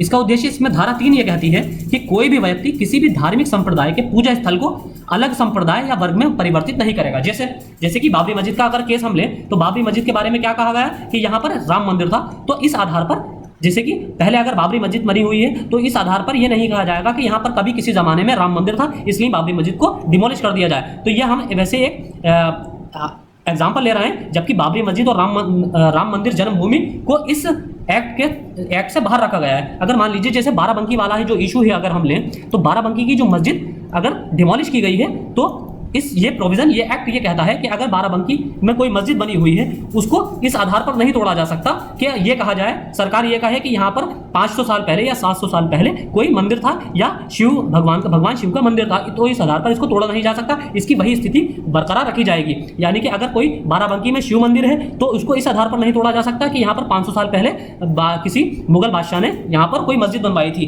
तो इस आधार पर इस शिव मंदिर को भी नहीं तोड़ा जा सकता। तो ये हमारा स्पेशल प्रोविजन जो प्लेसेस ऑफ वर्शिप एक्ट है, स्पेशल प्रोविजन एक्ट 1991, इसमें इस बारे में बताया गया है। तो धारा 3 ये हमारी किससे संबंधित है? कोई भी व्यक्ति किसी भी धार्मिक संप्रदाय के पूजा स्थल को अलग संप्रदाय या वर्ग में परिवर्तित नहीं करेगा। यानी कि हिंदू ये नहीं कह सकते कि ये मस्जिद जो है यहाँ पर मस्जिद नहीं होना चाहिए, यहाँ 500 साल पहले मंदिर था। मुस्लिम ये नहीं कह सकते कि यहाँ शिव मंदिर नहीं होना चाहिए, यहाँ पर 500 साल पहले मस्जिद थी, तो इस आधार पर इसको परिवर्तित नहीं किया जा सकता। धारा 4 क्लॉज 2, 15 अगस्त 1947 को लंबित पूजा स्थल के स्वरूप को परिवर्तित करने के सभी मामले इस अधिनियम के लागू होने से समाप्त हो जाएंगे। यानी कि इसमें यह कहा गया है कि सेक्शन 4 क्लॉज 2 इसमें यह कहता है कि 15 अगस्त 1947 को जो भी लंबित मामले हैं पूजा स्थलों से संबंधित, इस अधिनियम के 1991 में अधिनियम के पारित होने के बाद सभी लंबित मामले खत्म हो जाएंगे सिवाय बाबरी मस्जिद के मामले के। उसके बाद कोई नई कार्यवाही दायर नहीं की जा सकती।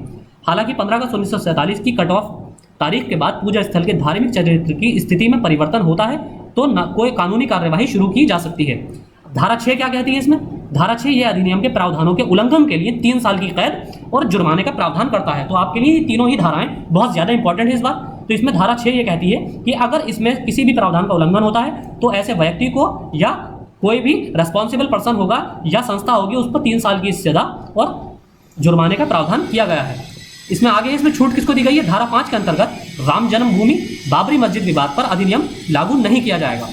फिर इसके अलावा अधिनियम निम्न को भी छूट देता है, कोई भी पूजा स्थल जो प्राचीन और ऐतिहासिक स्मारक या पुरातात्विक स्थल हो, इसे प्राचीन स्मारक या पुरातत्व स्थल और अवशेष अधिनियम 1958 द्वारा कवर किया जाना चाहिए। यानी कि इसमें यह बताया गया है अगर कोई भी ऐसा पूजा स्थल है जिसको जो हमारे ऐतिहासिक स्मारक या पुरातात्विक स्थल के संदर्भ में बहुत महत्वपूर्ण हो तो ऐसे पूजा स्थल को प्राचीन स्मारक पुरातत्व स्थल अवशेष अधिनियम 1958 के तहत कवर किया जाएगा, ना कि पूजा स्थल विशेष प्रावधान अधिनियम के तहत।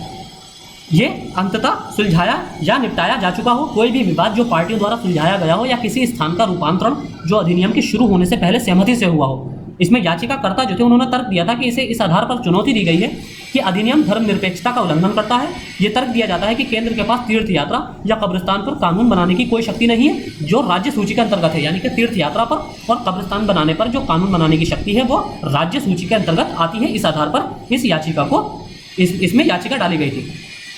अगली न्यूज़ हमारी राष्ट्रीय राजधानी क्षेत्र जो नई दिल्ली है उसमें जो अमेंडमेंट किए गए हैं, आपने हाल ही में सुना होगा, जो केजरीवाल सरकार है यानी कि दिल्ली सरकार, उसमें केजरीवाल सरकार की पावर्स को कम करके लेफ्टिनेंट गवर्नर की पावर्स को ज़्यादा बढ़ा दिया गया है। तो उससे संबंधित हमारे लिए न्यूज़ है इंपॉर्टेंट। राष्ट्रीय राजधानी क्षेत्र दिल्ली सरकार विधेयक 2021 को लोकसभा में पेश किया। किसने? गृह मंत्रालय ने, होम मिनिस्ट्री ने।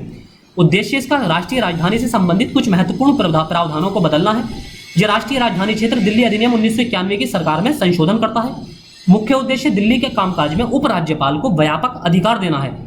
अब से सरकार का अर्थ क्या होगा? Lieutenant governor. यानी कि अब से दिल्ली सरकार का मतलब होगा दिल्ली की लेफ्टिनेंट गवर्नर। अब बिल में प्रावधान क्या किया गया है? विधानसभा द्वारा बनाए गए किसी भी कानून को संदर्भित सरकार शब्द का अर्थ उपराज्यपाल होगा। यानी कि अगर कोई भी सरकार दिल्ली सरकार यानी कि केजरीवाल सरकार द्वारा कोई भी अगर कानून बनाया जाएगा, बिल बनाया पास किया जाएगा, तो उसको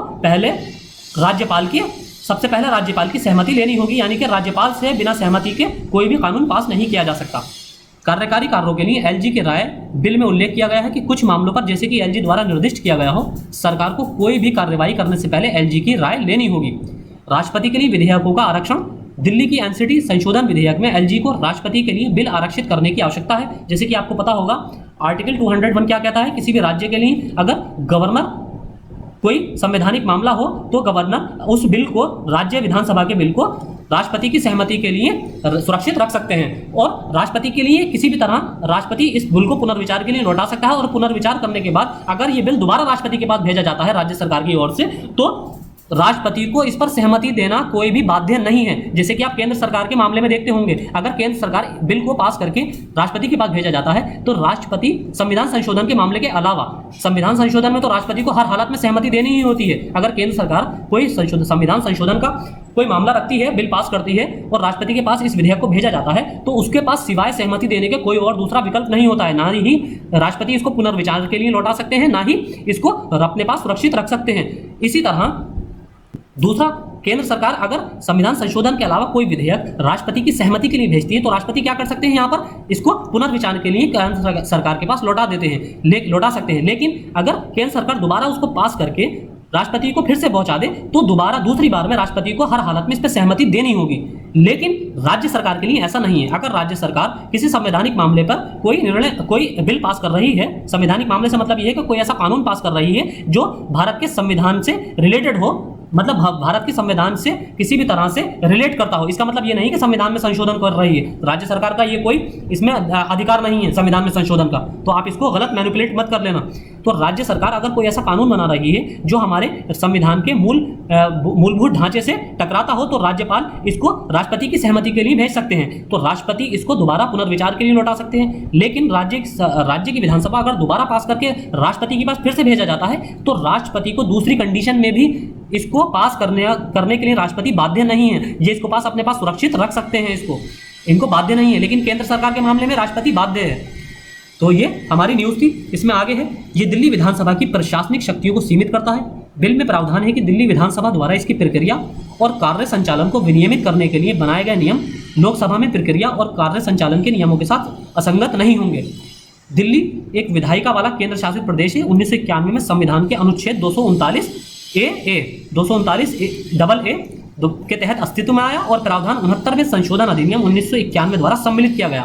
तो आपके लिए इंपॉर्टेंट आर्टिकल है article 239 clause A, the clause AA, ये 69वें संविधान संशोधन अधिनियम के तहत जोड़ा गया था। 69th कॉन्स्टिट्यूशनल अमेंडमेंट के तहत मौजूदा अधिनियम के अनुसार दिल्ली विधानसभा सार्वजनिक व्यवस्था, पुलिस और भूमि को छोड़कर सभी मामलों में कानून बना सकती है।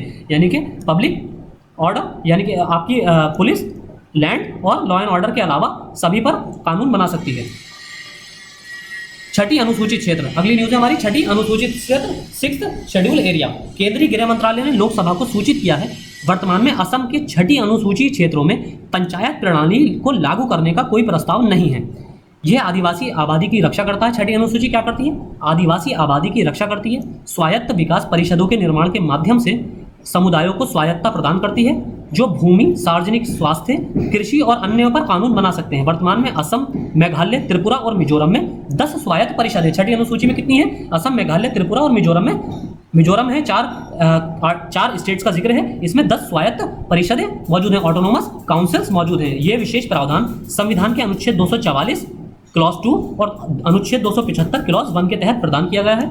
इसमें प्रमुख प्रावधान क्या है? राज्यपाल को स्वायत्त जिलों को संगठित और पुनर्गठित करने का अधिकार है। किसको? राज्यपाल को। आपसे यही हम कई बार बता चुके हैं कि आपसे अगर क्वेश्चन पूछा जाएगा तो आपको की पॉइंट्स पर ही यूपीएससी चकमा देने की कोशिश करेगी। यहाँ राज्यपाल की जगह आपको दे दिया जाएगा राष्ट्रपति, जबकि छठी अनुसूची में स्वायत्त जिलों के गठन का अधिकार किसको है? राज्यपाल को।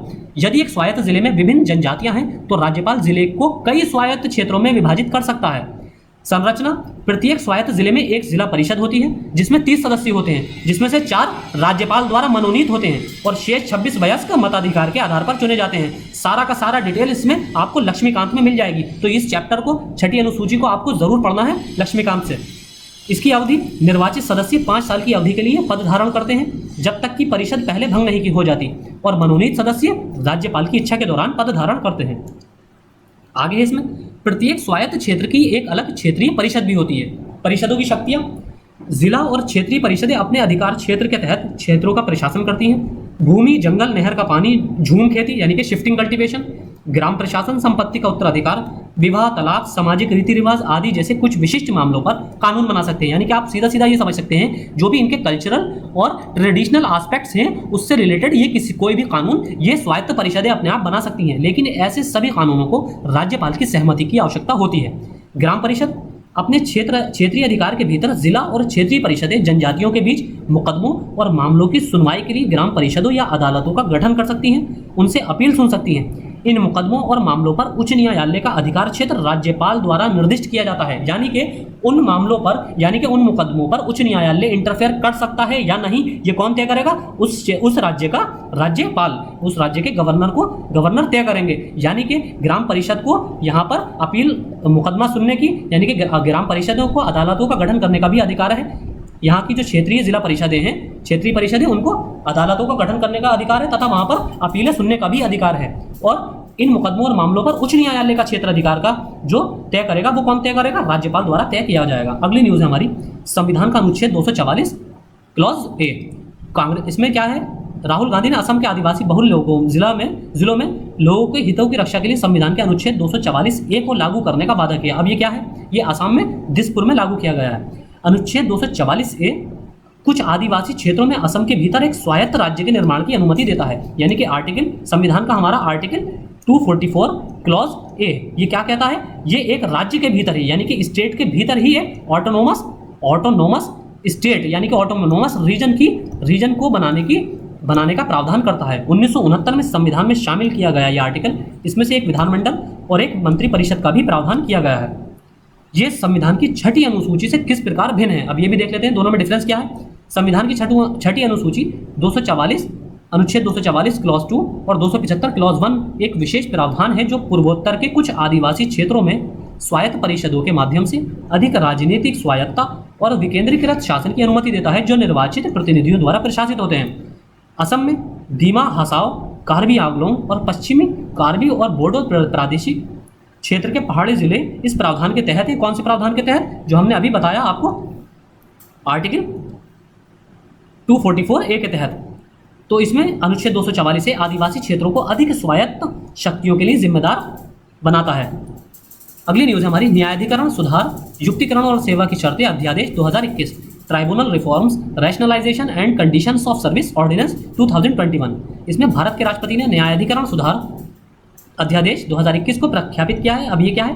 कुछ मौजूदा अपीलीय न्याय निकायों को भंग करने और उनके कार्यों को अन्य मौजूदा निकायों को स्थानांतरित करने का इसमें प्रयास किया गया है। ये केंद्र सरकार को योग्यता, नियुक्ति, पद की अवधि, वेतन और भत्ते, त्यागपत्र हटाने और ट्रिब्यूनल के सदस्यों की सेवा के अन्य नियमों और शर्तों के नियम बनाने के लिए सशक्त बनाता है। ये प्रावधान करता है कि ट्रिब्यूनल के अध्यक्ष और सदस्यों को केंद्र सरकार द्वारा एक खोज सह चयन समिति की सिफारिश पर नियुक्त किया जाएगा। यानी कि इसमें एक समिति सिफारिश करेगी, उन समिति की सिफारिशों के आधार पर ही ट्रिब्यूनल के अध्यक्ष और सदस्यों की नियुक्ति की जाएगी।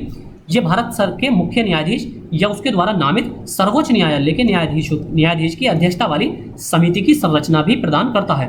इसका कार्यकाल क्या होगा? ट्रिब्यूनल का अध्यक्ष 4 साल की अवधि के लिए या 70 वर्ष की आयु प्राप्त करने तक, जो भी पहले हो तब तक पद धारण करेगा। जैसे कि आप आमतौर पर देखते होंगे इलेक्शन कमिश्नर या फिर यूपीएससी के चेयरमैन, तो इनकी किस तरह होती है योग्यता? या तो कुछ वर्ष, यानी कि 5 या 6 वर्ष, या 65 या 70 वर्ष, इस तरह से रहती है। इसी तरह आप अलग अलग संवैधानिक पद हैं, उनकी भी ऐसी रहती है। तो ट्राइब्यूनल का यह अध्यादेश इसलिए लाया गया है कि अलग अलग, जैसे कि आप देखते होंगे इनकम टैक्स ट्राइब्यूनल होता है, इसी तरह बैंकिंग में ट्राइब्यूनल होते हैं। तो सभी ट्राइब्यूनल्स को खत्म करके, या फिर ट्राइब्यूनल्स कुछ कौन से होते हैं? नदी विवादों से संबंधित होते हैं, जल विवादों से संबंधित। तो ऐसे सभी ट्राइब्यूनल्स को खत्म करके एक इंटीग्रेटेड ट्राइब्यूनल बनाना।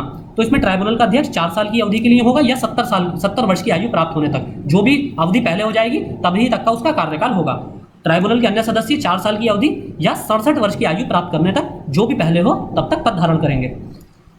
अध्यादेश निम्नलिखित न्यायाधिकरणों या अपीली प्राधिकारियों को वित्त अधिनियम के दायरे से हटाता है। यानी कि airport authority of India act 1994 के तहत, व्यापार चिन्ह अधिनियम 1999, आयकर अधिनियम 1961 और सिनेमेटोग्राफ अधिनियम 1962 के तहत स्थापित फिल्म प्रमाणन अपीलीय न्यायाधिकरण। अब ट्रिब्यूनल होता क्या है? ट्राइब्यूनल एक अर्ध न्यायिक संस्था होती है। ट्राइब्यूनल किसे कहते हैं? अधिकरण को, अधिकरण या न्यायाधिकरण, जिसे प्रशासनिक या कर संबंधी विवादों को सुलझाने जैसी समस्याओं से निपटने के लिए स्थापित किया गया था। इस उद्देश्य के लिए ट्रिब्यूनल को संविधान के 42वें संशोधन अधिनियम 1976 द्वारा भाग 14A में आपका संविधान का पार्ट 14A में संविधान में जोड़ा गया था। इसमें केवल 2 अनुच्छेद हैं। अनुच्छेद 323A प्रशासनिक न्यायाधिकरणों से संबंधित, यानी कि एडमिनिस्ट्रेटिव ट्राइब्यूनल जो कि आपकी IAS और अलाइड सर्विसेज से रिलेटेड होते हैं, और अनुच्छेद 323B अन्य मामलों के लिए न्यायाधिकरणों से संबंधित है। अगली न्यूज़ है हमारी, कॉपीराइट संशोधन अधिनियम 2021। अमेंडमेंट एक्ट 2021 बहुत इंपॉर्टेंट है इस बार ये। भारत सरकार कॉपीराइट संशोधन अधिनियम 2021 को अधिसूचित किया है भारत सरकार ने। इसमें कॉपीराइट व्यवस्था कॉपीराइट अधिनियम 1957 और कॉपीराइट नियम 2013 द्वारा शासित होती है। कॉपीराइट नियम 2013 को अंतिम बार 2016 में संशोधित किया गया था। इसका उद्देश्य संचार के प्राथमिक माध्यम के रूप में इलेक्ट्रॉनिक माध्यमों को अपनाना और कॉपीराइट कार्यालय में काम करना है। ये डिजिटल युग में तकनीकी प्रगति के साथ इसका उद्देश्य रखा गया है। संसाधनों का उद्देश्य क्या है? यह मौजूदा नियमों को अन्य प्रासंगिक नियमों कानूनों के समान करेगा। संशोधनों के प्रमुख प्रावधान क्या है? सरकारी राजपत्र में प्रकाशन का उन्मूलन।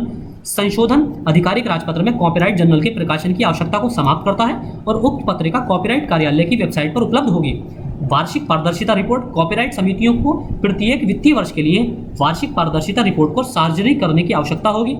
बोर्डों का विलय संशोधनों ने वित्त अधिनियम 2017 के प्रावधानों के साथ कॉपीराइट नियमों का सामंजस्य स्थापित किया, जिसमें कॉपीराइट बोर्ड को अपीलीय बोर्ड के साथ मिला दिया गया था।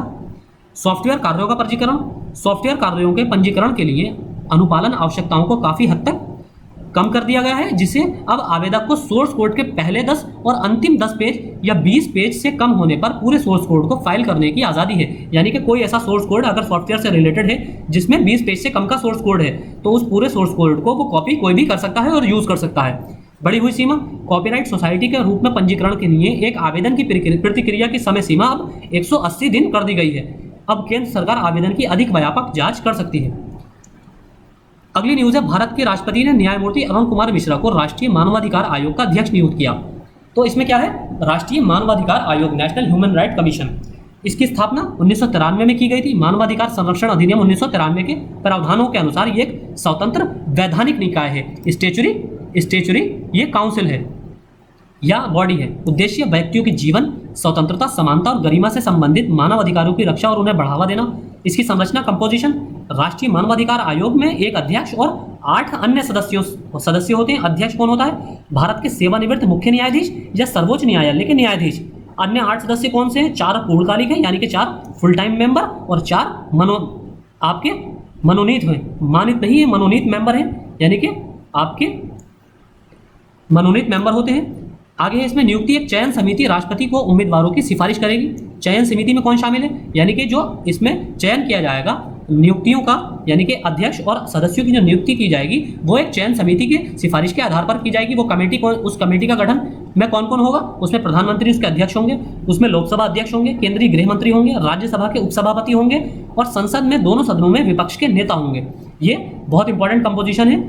अवधि और निष्कासन, 3 साल की अवधि के लिए 70 वर्ष की आयु प्राप्त करने तक जो भी पहले हो वो पद पर रह सकते हैं। यानी कि जो भी NHRC के नेशनल ह्यूमन राइट कमीशन के, चाहे वो अध्यक्ष हो, चेयरपर्सन हो या फिर अन्य सदस्य हों, यानी कि मेंबर, उनका कार्यकाल कितना होगा? 3 वर्ष या 70 वर्ष की आयु, अधिकतम 70 वर्ष की आयु। इन दोनों में से जो भी कार्यकाल पहले हो जाएगा वही तब तक ही वो पद धारण कर सकेंगे। राष्ट्रपति विशिष्ट परिस्थितियों में उन्हें पद से हटा सकते हैं। अगली और आखिरी न्यूज़ हमारी सहकारिता मंत्रालय। अभी हाल ही में जुलाई में इसको गठन किया गया है, मिनिस्ट्री ऑफ कॉर्पोरेशन का। सहकार से समृद्धि के दृष्टिकोण को साकार बनाने के लिए NDA सरकार द्वारा सहकारिता मंत्रालय बनाया गया है, मिनिस्ट्री ऑफ कॉर्पोरेशन। इसका उद्देश्य देश में सहकारिता आंदोलन को मजबूत करने के लिए सहकारिता मंत्रालय बनाया गया है। इसका उद्देश्य है मंत्रालय देश में सहकारिता आंदोलन को मजबूत करने के लिए अलग प्रशासनिक, कानूनी और नीतिगत ढांचा उपलब्ध कराएगा। सहकारी समितियों को जमीनी स्तर तक पहुंचने वाले एक सच्चे जन आधारित आंदोलन के रूप में गहरा करने में मदद करेगा और मंत्रालय सहकारिताओं के लिए कारोबार में सुगमता के लिए प्रक्रियाओं को सुव्यवस्थित करने और बहुराज्य सहकारी समितियों के विकास को सक्षम बनाने के लिए काम करेगा। तो आपको ये इंपॉर्टेंट थोड़ी छोटी सी न्यूज़ थी।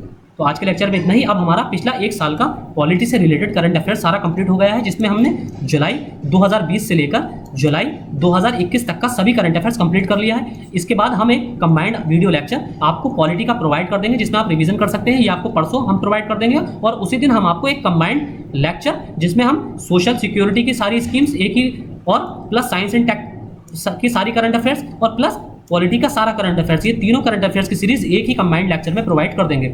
और साथ ही जैसे कि पिछले बार दोनों एग्जाम्स में अवार्ड्स और ऑनर्स से क्वेश्चन पूछे गए हैं, हम कोशिश करेंगे कि अवार्ड और ऑनर्स से भी एक छोटा सा लेक्चर के माध्यम से आपको पिछले 1 साल के सारे अवार्ड और ऑनर्स कवर करा दें, जो हमारे लिए एग्जाम पर्सपेक्टिव से इंपॉर्टेंट रहने वाले हैं। तो आज के लेक्चर में इतना ही। Thank you.